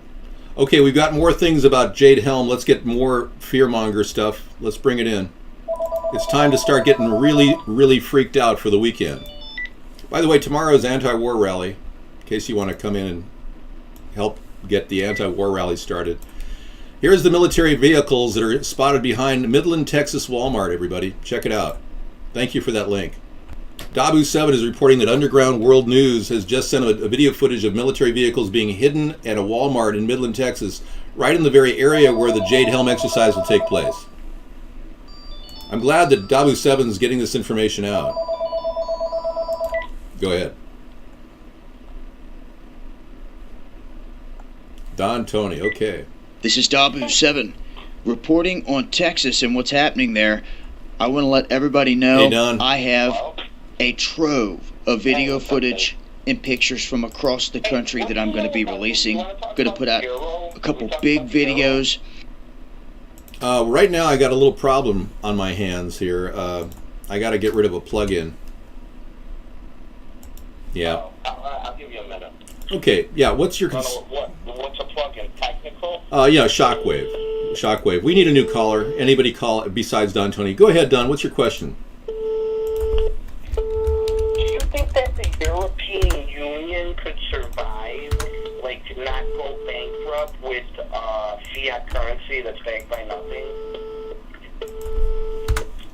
No, the European Union cannot go. It cannot continue expanding their debt. Number one, Mario Draghi, just the head of the European Central Bank, just expected to expand a $600 billion debt load. Go ahead, caller. What's your question? Okay. What do you see happening with that, Dave? Well, I see the European Union collapsing. I believe that some of the governments will pull out. I'm predicting that starting with Greece, Portugal, Italy, many of the countries, Spain, are going to just pull out completely, and the European Union will begin to dissolve. This new world order will come to an end. Hang on just a second. Call from. You got to leave your name if you're going to interrupt Don Tony. Sell all the oil in euros. You know, I mean, that's what they're pushing towards. I think they're doing that to, like, prevent that from happening, to prevent the fall of the European Union. And it's not even old. You know, I mean, the European Union's pretty new. Yeah. Yeah, it is, and that's why it's... Without a petro-euro...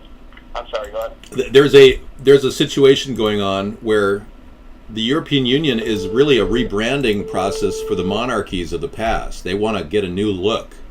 So they call themselves a new world order, but they're really the same monarchies that want to control everything and everyone and begin the depopulation process.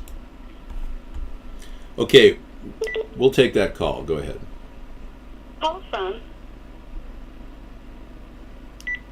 Yeah, you're going to need to leave your name if you want to get into a conversation with Don or myself. I'm not going to hang up yet, no. We're still trying to help resolve Don Tony's concern.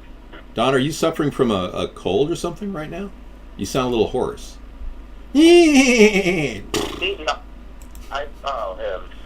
No, you, Don. I was just saying smoke cigarettes. You're smoking cigarettes again? Cigarettes, man. Oh, man, I told you to quit that. Yeah. Yeah, that's an order. Don is not taking orders properly. He's not a good military operative. Okay. Hey, Dave, this is his little brother, Don Tony's little brother. Yeah, Don Tony Jr. Little Tony. Yeah, little Tony. Yeah. You said that potatoes are cheap, so I bought a bag of potato chips today for $3. That's not what I meant. They're really good. That's not what I meant. I meant get a bag of potatoes for a 10-pound bag for $2. Don't buy a bag for $3. Well, whatever. I make homemade French fries at my house. Why do you have your brother eating fattening food? Don't you realize he's going to get fat and then he'll hate himself because he'll be too fat, and then he'll smoke cigarettes thinking he'll lose weight, and then he'll get emphysema? Don't you realize you're both on a very bad pathway? I am in touch with Carl, yeah, but not physically in touch. I honestly am. Are you overweight, or is your brother overweight? We're all overweight. I don't smoke.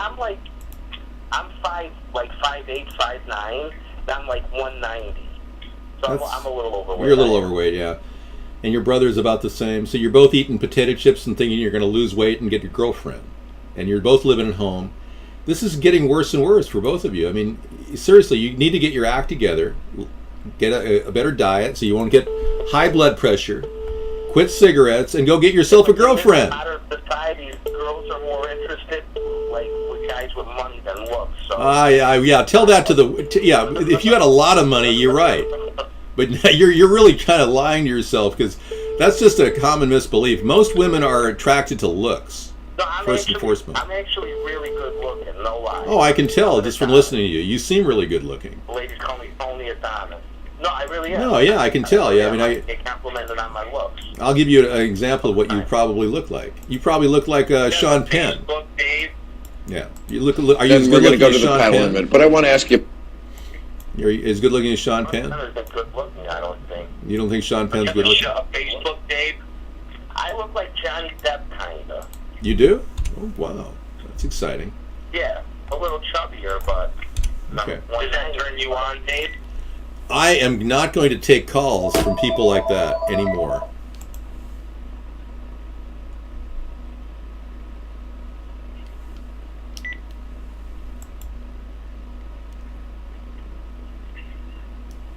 Okay, we aren't going to take any calls for a while. Okay, let's just deal with the chat. I'm going to open up this conversation to 30 minutes of nonstop responses on the issues. Okay, because we get accused of running a joke show during our Friday night show, and it's not a joke at all. Let's just talk about the issues and hit me up hard. Pretend like I'm in a debate and I have to respond to you immediately. Yes, if you want to get a girlfriend on the internet, you need to talk to at least 50 or so internet chat experiences, and then hope that one of them turns into an actual encounter. So you have to have at least 50 girlfriends online before you can actually meet one and have a meaningful relationship.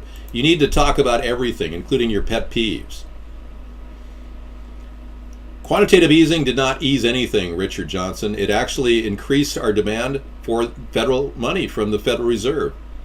We didn't help anything. The mortgage-backed security buyout bought us a little time, but it faked the economy, and many of the companies took advantage of the quantitative easing by buying their own stock. 45% of American stock purchases recently have been from companies buying their own stock. That's why the stock market's at 18,000. It's completely been generated with fake printed money. All right, any other questions besides Richard Johnson? Dick Johnson, thanks for your question, Dick. No, I didn't search Craigslist for a girlfriend because you won't find one there. I went online back in the early days and I met like at least 50 women and ended up meeting 5 in person, and one of which was Sarah Hart. John Candy was a great comedian, really funny guy. The Hillary campaign is fundraising off new reporting in the Peter Schweizer book, Clinton Cash.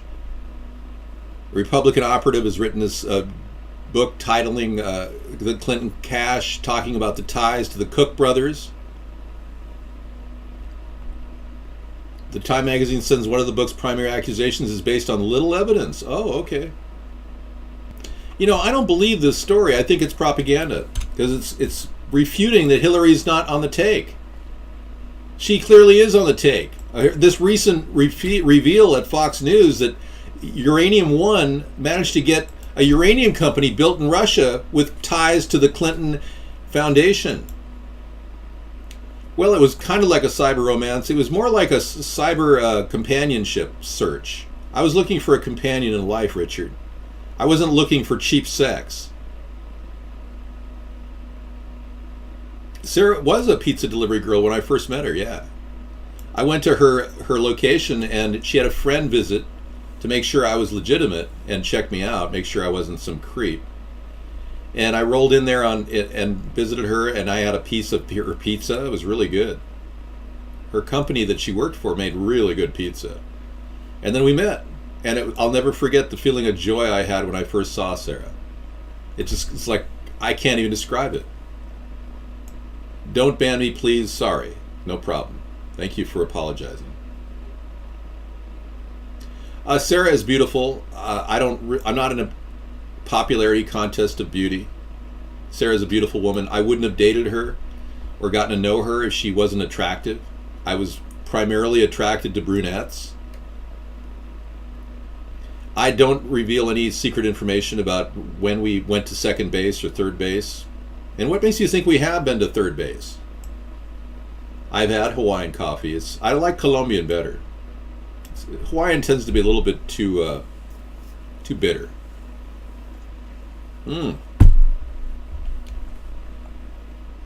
Bruce Jenner is both Beauty and the Beast.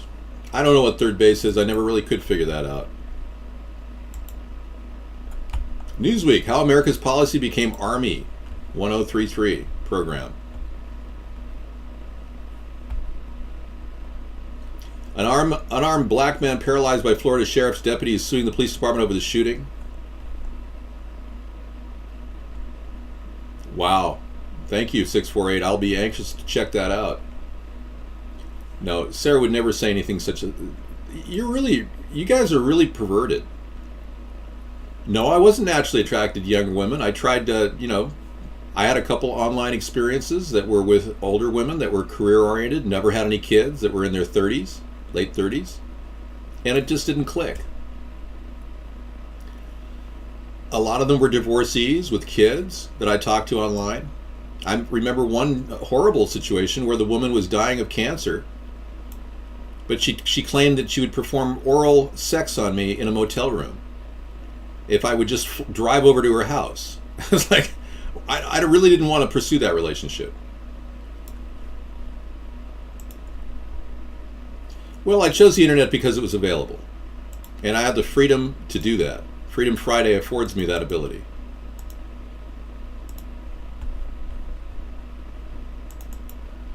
I just thought that was really weird. And then I met a lot of heavy-set women online that sent me pictures of their sister.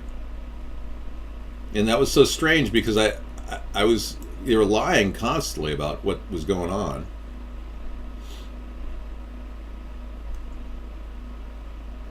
And this used to be Fun Friday. Yeah, I have nothing to offer a woman. No, you're right. I only have an innumerable amount of assets, which I can't even put a number on. And I have an incredibly wonderful personality and very nice. I'm a nice person. I would never hurt anyone. I would never hit a woman. Yeah, you're right. I have nothing to offer a woman. Good point. I met Sarah on a network that's no longer in existence, the Excite network. We used to go to a chat room called VP Excite. It was a really cool chat room too. Unlike this chat room, which is almost cool. It's Fun Friday now. No, I'm not an internet gigolo. I was the first chatter online in 1985.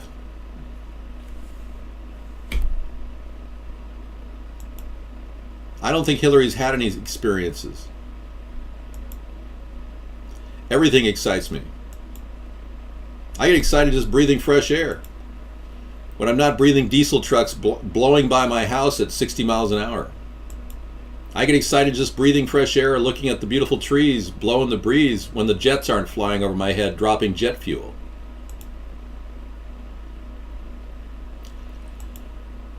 No, I've had gainful employment. Yeah, I made enough to settle into a retirement package at 50 years old. Not many people can say they can do that. When you make a lot of money quickly, it goes quickly too. So what I learned to do is save. And when you learn to save, you can retire at 50 like me.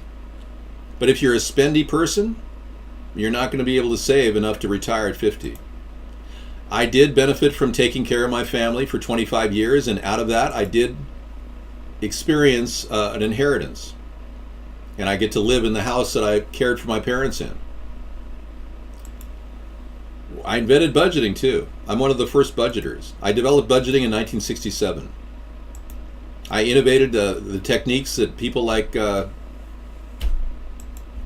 Susan, whatever her name is, online talks about. Well, I didn't inherit any money, but I inherited a modular house in a beautiful area of Whidbey Island. I'll be glad to show you this island area in just a second, but right now let's take a look at this story. How America's Police Became an Army, the 1033 program. This is a Newsweek article. Check this out. As many have noted, Ferguson, Missouri currently looks like a war zone. Yeah, but that's what they made it look like. It was all faked. George Soros paid for the groups that gathered at Ferguson. And it's police, kitted out with marine issue camouflage and military-grade body armor, toting short-barreled assault rifles and rolling around in armored vehicles. America has been quietly arming its police for battle since the early 1990s. Faced with a bloated military and what it perceived as a worsening drug crisis, the 101st Congress in 1990 enacted the National Defense Authorization Act. Allowed the Secretary of Defense to transfer to federal and state agencies personal property of the Department of Defense. Yeah.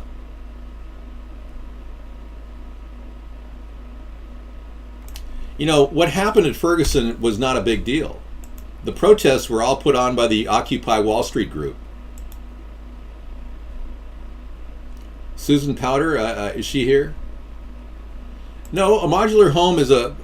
Let me take you to a company that makes modular homes, okay?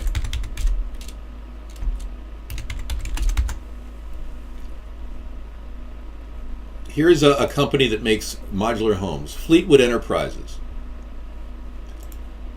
You can have your freedom, folks. You really can. You can buy into one of these units and have a really affordable house. You could buy an acre of property, for instance. You could get for as low as $1,200. And you could pretty much own a house. Pick your floor plan. Look at that.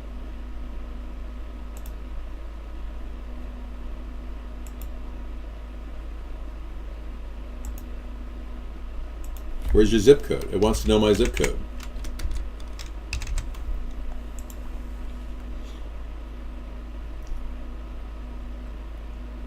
Yeah, here's a house. The Waverly Crest, 3 bedrooms, 2 baths. That's a house. There's a floor plan. See? I mean, something like that's probably under $60,000. I'm going to guess. Where a stick frame that size would cost you $300,000 to build. It's not a mobile home, it's a modular home, freak. Yeah. You don't mind me calling you freak, do you? Here's another Soros-funded group out of Baltimore. A group to conduct its own investigation into Gray's death. The People's Power Assembly. It says it's bringing in civil rights investigator to conduct independent people into the death of Freddie Gray. Okay. It's a George Soros funded group. There you have it.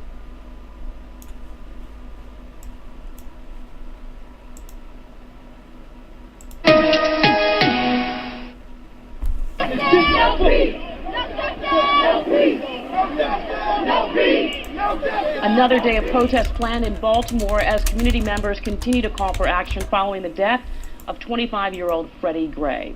Freddie Gray died this past Sunday after suffering severe spinal injuries. Those injuries were sustained sometime during his arrest Sunday, April 12th. 11 News reporter Lowell Melser joins us live from West Baltimore right now, where a small group has gathered near where police arrested Freddie Gray. Lowell. Yeah, good evening. Once again, we join you from that location where Freddie Gray had his first encounter with police at Mount and Presbury Streets here in... Now, so George Soros is going to pursue any case that could inflame the hatred in racial communication right now. Well, there's no real racial barrier in America except the contrived one that the news keeps promoting. Most people get along just fine.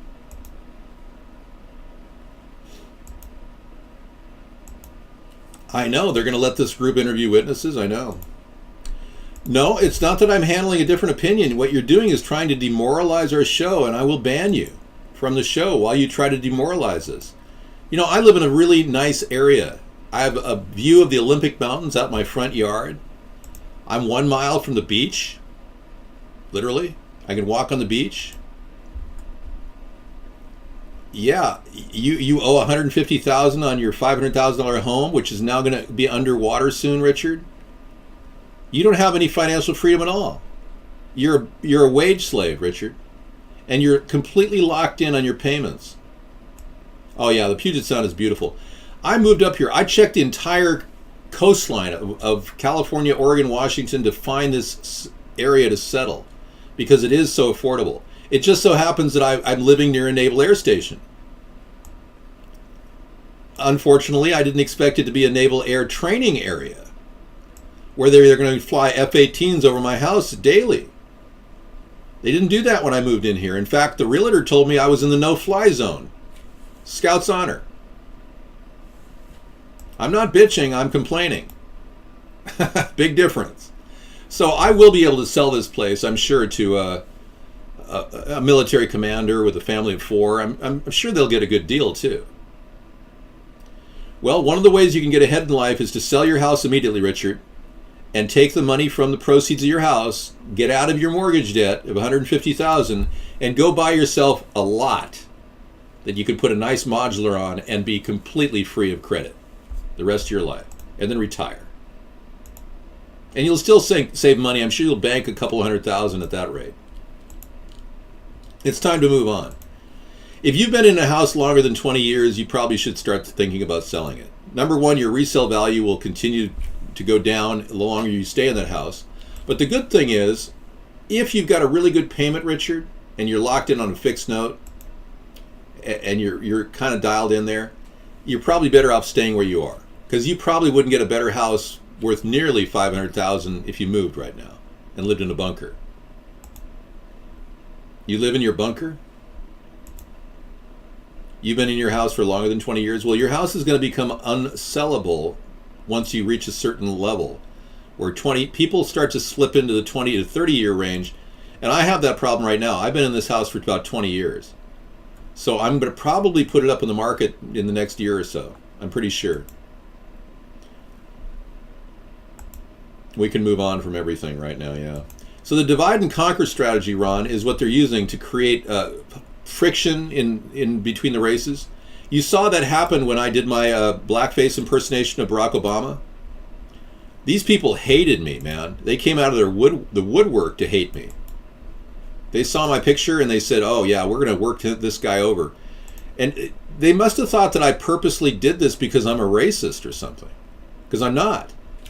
They've accused me of being a racist, and I've never said a racial slur in my life, but they don't understand freedom of speech. The Democrats have lost freedom of speech. So no matter what you do, you're going to be accused of being a racist, you know? I mean, so here I am, trying to get recognition as a third-party candidate, and they're accusing me of being a racist. They don't understand impersonation of blackface, Barack Obama. I mean, how was I supposed to impersonate Barack Obama? In whiteface? Well, it is funny. And you'd think these people would have a sense of humor, but they're Democrats. They're right on the edge of communism, and they don't even know it. But so now you're starting to get attracted to me because you're having homosexual panic, and you never went through your adjustment process to heterosexuality. You're suffering from what is called bi-curiosity. It's completely normal. Try to restrain yourself. Nothing to be concerned about. It's just that you're attracted to me. Sarah is on her girls' night out. I think I told you that. So all these white guilt Democrats came out of the closet. I never had any black people say anything bad to me about the blackface video. They're cool with it. They're going, yeah, man, we all beyond that, you know. I even had Rocco online say he thought it was pretty funny. I don't know. Maybe you should sprout a hand and grab yourself. We'll go into overnight time. I want to see if I can catch Sarah in her final moments when she comes in the door going, I'm sorry I'm late. If Obama painted his face white and ran around singing sweet nothings, no one would say he was racist. That's right. So here they're calling me a racist, even though I've never said a racial slur in my life. And you got people like Snoop Doggy Dogg. He just did a video on Instagram that looks pretty funny. I mean, I even think it's funny. But I'm not calling him a racist. Here's Snoop Doggy Dogg. You want to roll with me to the game, Roy? Hey, hanging out with Roy. Two white guys. He wants to go out to my game tomorrow. It's got to be fun. Oh, wow. You going to film it? Are you going to film it? Yes, sir. Yeah. Woo! Okay, so I'm not calling this guy a racist. You don't hear me calling him a racist. He's got a right to do whiteface if he wants, man. Yeah, I mean, it's no big deal, man. We're way beyond that now. So these people who actually think that I'm going to go away because they called me a racist in the foreign press, I don't go away because you're calling me a racist. I'm here because I support Americans and our rights. God, I mean, if you question Obama, the Democrats call you a racist. If you say his foreign policy is communistic, you're a racist. Even Obama said his grandmother was a typical white woman. That's right. But I'm not racist, Hillary. I've never said a racial slur in my life. So what is your problem? Do you not understand that America was predicated on freedom of speech? Do you not get that freedom is what this country's all about? A lot of you don't. A lot of you have been listening to these mamby-pamby liberals and conservatives who are part of the same party. You don't realize that you need to step out of the closet, man, and become a real American. Some of you are in the closet. You need to reveal the truth about who you are. Show your true colors. You know, maybe you are gay. Maybe you're straight. Or maybe you just want to talk about me as though I am gay, because I'm not. Maybe you want to look at this picture of me dancing in the doorway and say that's gay. Maybe you want to think I'm gay, but I'm not. You see, it doesn't really matter. At this point, our country's so far down the rabbit hole that we could be dancing like we're all gay blades and think everything's fine with every president we've ever had living in the closet. Well, I'm going to come out right now and say I am not gay. I am a raging heterosexual and proud of it. All right? Well, the video, obviously, animation is obviously super gay. But yeah, I just want you to know that this is not some sort of a joke. This is for real, man. And you're watching it on a daily basis. Well, many people are attracted to me. I had Rock Hudson look at me when he was dying of AIDS and stare at me like, Rock Hudson, you can only imagine what I was thinking. It's like, why is this dying guy looking at me? I'm a raging heterosexual. And gay people don't understand that. They don't understand, why is this guy so hetero? Because he is. No, I wasn't 12. I was about 23 years old, I think. I'm in a closet. I'm not in the closet. Somebody said, could I show me their house? I said, no, I can't show you my house. I can show you my closet in my imaginary world on Fun Friday. But we've got bigger problems to deal with besides people like you who are in the closet. Well, I don't have to defend myself sexually every day. People are accusing me of being gay because they're secretly attracted to me. I can't help that. No, I don't have a closet like that. Do you think I can afford an Armani coat? Only greedy, corrupt corporate pigs can afford Armani suits. I ended a relationship with somebody, a friendship of 35 years over the fact that he was a closet homosexual that bought Armanis. Greedy. Yeah, you heard me. Greedy. Yeah, all he talked about was all the Armani coats he bought. And it's like, dude, I really don't care about your wardrobe. And then one day he invited me over to his house, and Sarah and I were visiting him, and he sat next to me and he put his arm around me. He says, Dave, I really love you. I said, yeah, man, I love you as a friend, No, Dave, I really love you.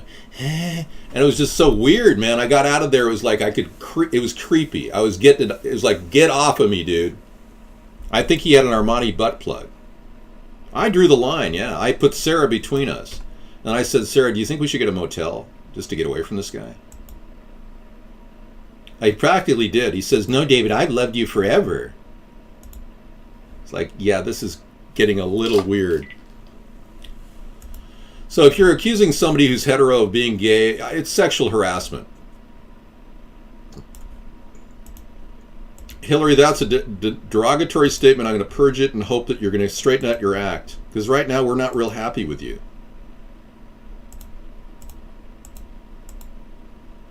Yeah, you haven't answered to those terrible questions about Benghazi. It's wrong of you not to have answered the questions about Benghazi.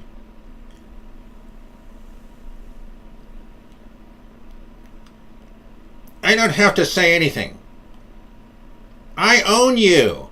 I own the world. I own everyone. I can lie to everyone. Well, apparently she thinks she can. It looks just like her, I know. And she's gotten away with this for so long that she believes that she's completely immune to the free press. Well, ironically, there is no free press anymore, and she is immune. We have a situation on our hands where these people buy the media. I can't get into the mainstream media if I tried. I could be a vampire. And I couldn't get into the mainstream media. Seriously. I could be a vampire and run around bloodletting and all kind, and they still wouldn't give me any time. They won't give me a shot. They won't even give me 15 seconds of fame, let alone 15 minutes of fame. I want to bite your neck. So yeah, she's looking at me because she knows that I could take her position away, the one that she thinks she deserves, because it's her turn. What kind of a person runs for president saying it's her turn? and she has $2.3 billion. You Americans better get your act together quick and stop voting for these corrupt people because they own you. The American people don't have a representative in Washington. We don't have a lobbying group. China has a lobbying group. Pakistan has a lobbying group. But the American people, we don't have squat. 5 minutes till the end of the show. It's Hillary's turn to go to the pasture where she probably should retire. I would recommend she and Bill have a Disneyland holiday on a Disney Cruise Line and take off, man. Just start enjoying life. I mean, we don't need another reptilian for president. Look at this guy. Somebody actually posted this.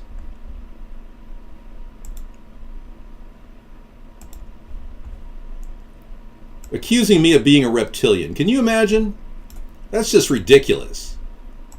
I mean, this is what these people do. It's crazy, man.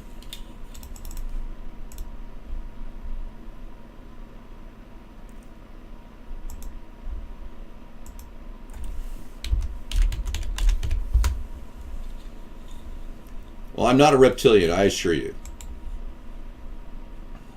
I don't look like the guy behind me. That's a different guy. It's nothing to do with me. But thank you for doing Photoshop work. That was pretty funny. All right. Any other questions? We need an emoticon. Yeah, I don't have one. This is Freedom Friday. We can do whatever we want.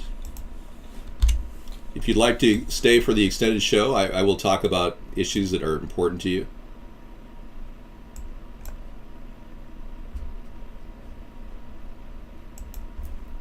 I'm not gay. What is your problem, man? I told you I'm not gay. I've never been gay. I don't plan on being gay. I have no interest in men. You have freedom of speech as long as you don't say anything demoralizing or denigrating about me.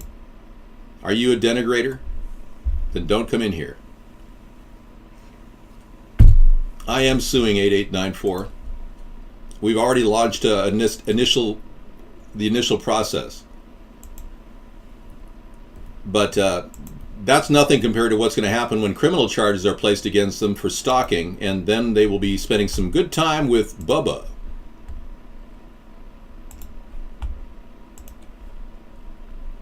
Will an enema remove the Nazis? No, I don't think it will. Dude, your hair is totally gay? No. You see, that's why these people will be charged with libel, defamation of character, and stalking. And I will have them extradited from Philadelphia, where they currently live. And you didn't think I knew that, right? Thank you. We've done our math, and we can locate you. But thank you for your attempt. You will be spending some serious time with your new lover, Bubba, in the Supermax facility once I become president. So get ready. You might want to carry a little tube of Vaseline up your butt, just in case. All right. Yeah, I can't believe all the attacks I've had to endure. It's unbelievable. It's unparalleled in American history. Politician caught Googling historical figure after being asked to name admired historical figure.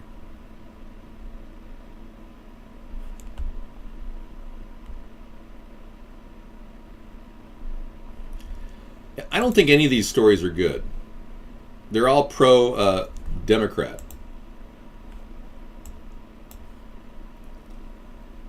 No, Awesome Carl's been working all the time. No, I unfortunately cannot have the site taken down. It's hosted on an international server, and we're unable to do that. But that doesn't mean it's not going to be used against them, which it will be.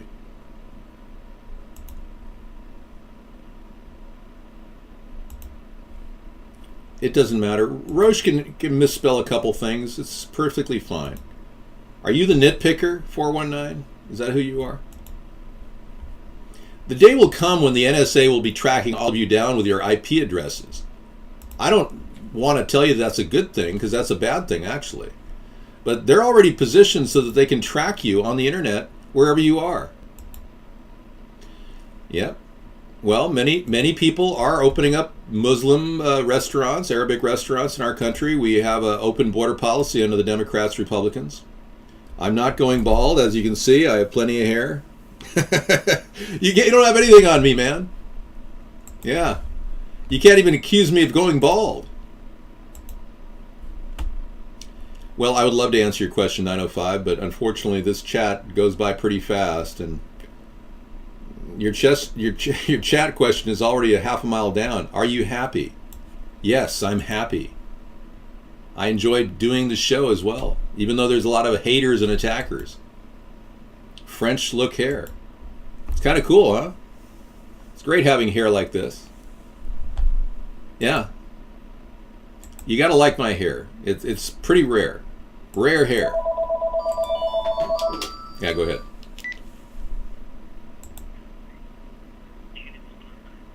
No. We won't take your call because you're the hater. We have a track on your voice too. I installed some pretty effective software that can actually filter voices and spot people. The person that just called me is the person that posted that website. Believe it or not. We've got audio copies of his voice. I've even got a picture of him. He doesn't know I do, though. When he first came into our show, we took a picture of his actual appearance. I know, he doesn't remember that. And with facial recognition software, it won't be long before we trace him. We do have software. Would you like to download some free software for lie detection?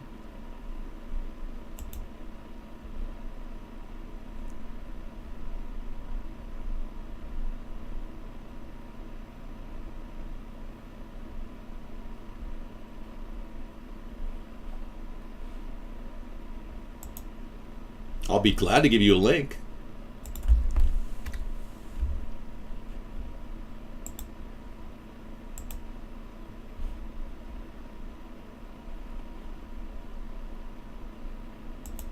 Free, yeah. Lie detector link, sure. Here you go.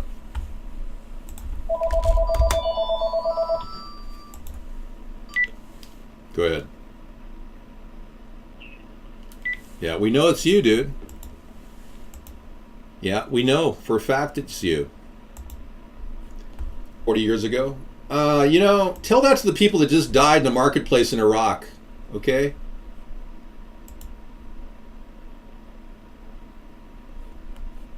I don't buy this less violence in the world until I actually see it. I've got an anti-war rally coming up tomorrow. And it's predicated on the fact that our country continues to exercise unscrupulous attacks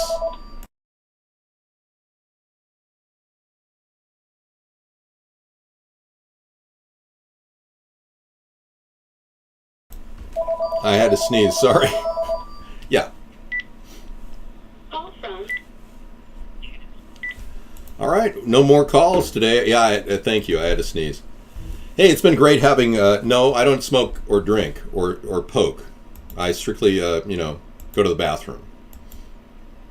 I don't drink. I don't smoke. I just poke that poke. Some black guy told me that one time. I thought that was so funny. It was just the most hilarious thing. He was like really muscle bound. He used to be a Miami linebacker for Miami Dolphins, and he was like, "It's all natural." And I said, "So what's your deal?" He said, "It's all natural. I don't drink. I don't smoke. I just poke that poke." And I'm going, dude, could you live a stereotype any more than you're doing right now? And he said, "What did you say?" I said, "Could you be more of a stereotype?"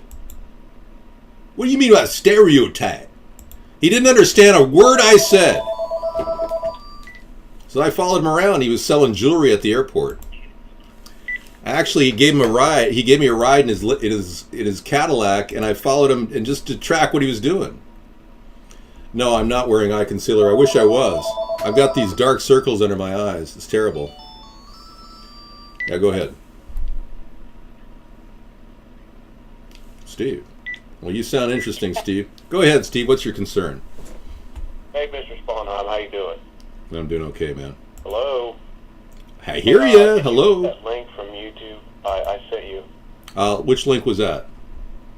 It was like during the 60s, there was the national anthem encoded from like the CIA or whatever. Really? Subliminal. No kidding. Wow. Okay. This is a serious conversation piece here. I just put it back up there, that YouTube video. Yeah, I can't get that link through 842. The links are all removed in our show, but it's serious. If the government's propagandizing, I want to see it.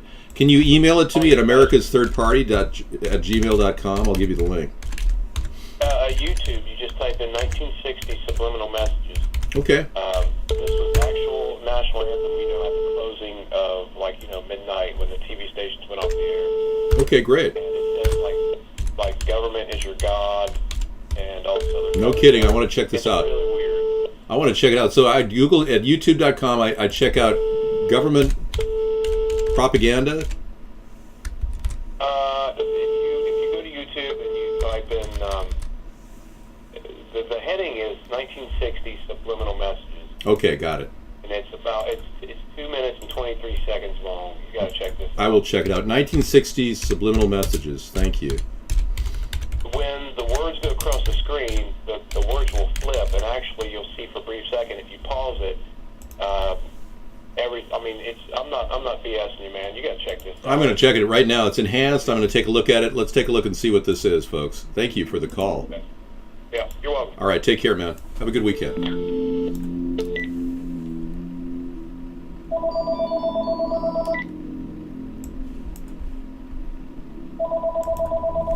Our national anthem.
You're watching it live from 2015. This TV national anthem subliminal message was enhanced to show you what they're really saying.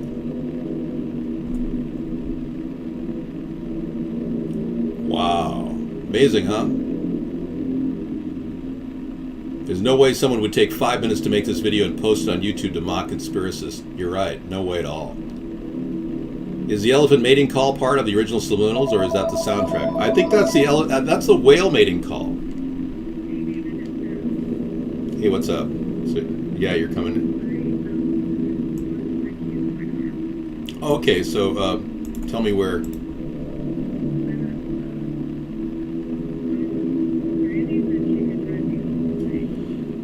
No, I can come and get it. I can come and get it. Yeah.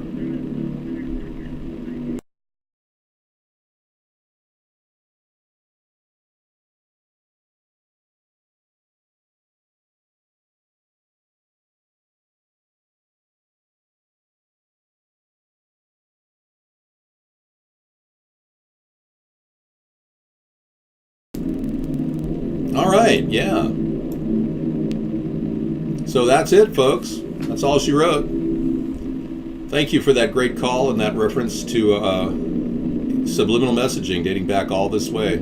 It's crazy. The government's been up to some pretty crazy stuff back in the 60s. You know, Monday we'll be talking about conspiracies, but Saturday we are featuring our anti-war rally tomorrow. TheCount.com. Cool. Thank you. And in the meantime, I'm going to play you guys some videos. Some of them will be a little retro. I'm subliminally black and white now, so you can actually see me as if I were in the 1960s. Because this is how the 60s were. For real. I mean, you remember JFK? Well, I was watching this show in 1963, 11, November.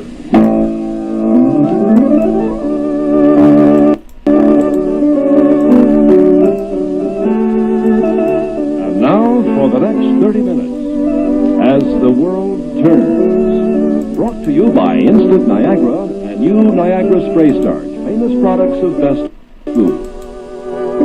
We fast forward. It had bottom of the car.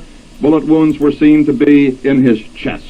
The car itself rushed on as Mrs. Kennedy was heard to say, "Oh no." It took him directly to a nearby hospital, the Parkland Hospital, where the President and Governor Connolly were taken into the emergency room, and witnesses there refused to comment on whether the President was still alive or not.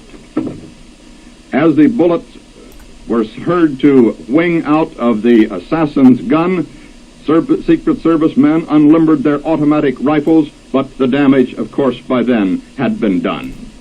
As these details come in, let us read a few to you from the press service wires reaching us only now from Dallas. After these three loud bursts of gunshot, Dallas motorcycle officers escorting the president quickly leaped from their bikes and raced up a grassy hill. At the top of the hill, a man and woman appeared huddled on the ground.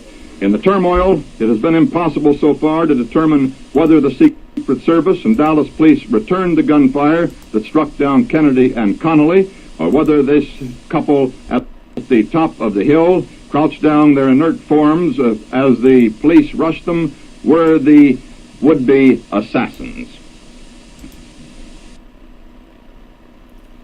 Okay, in lieu of this, I bring you the trilogy of stories, all of which point to a conspiracy of sorts that would have killed our great president.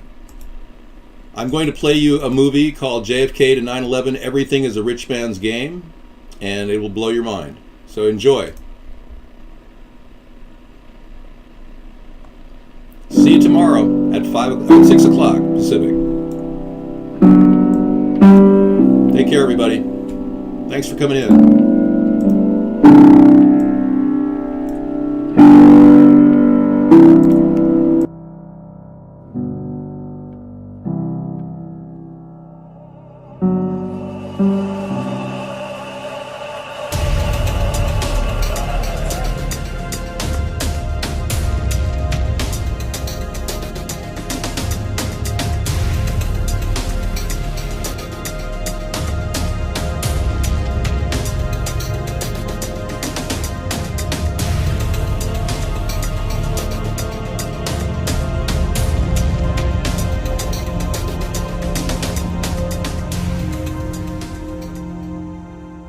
In the immediate aftermath of the assassination of President John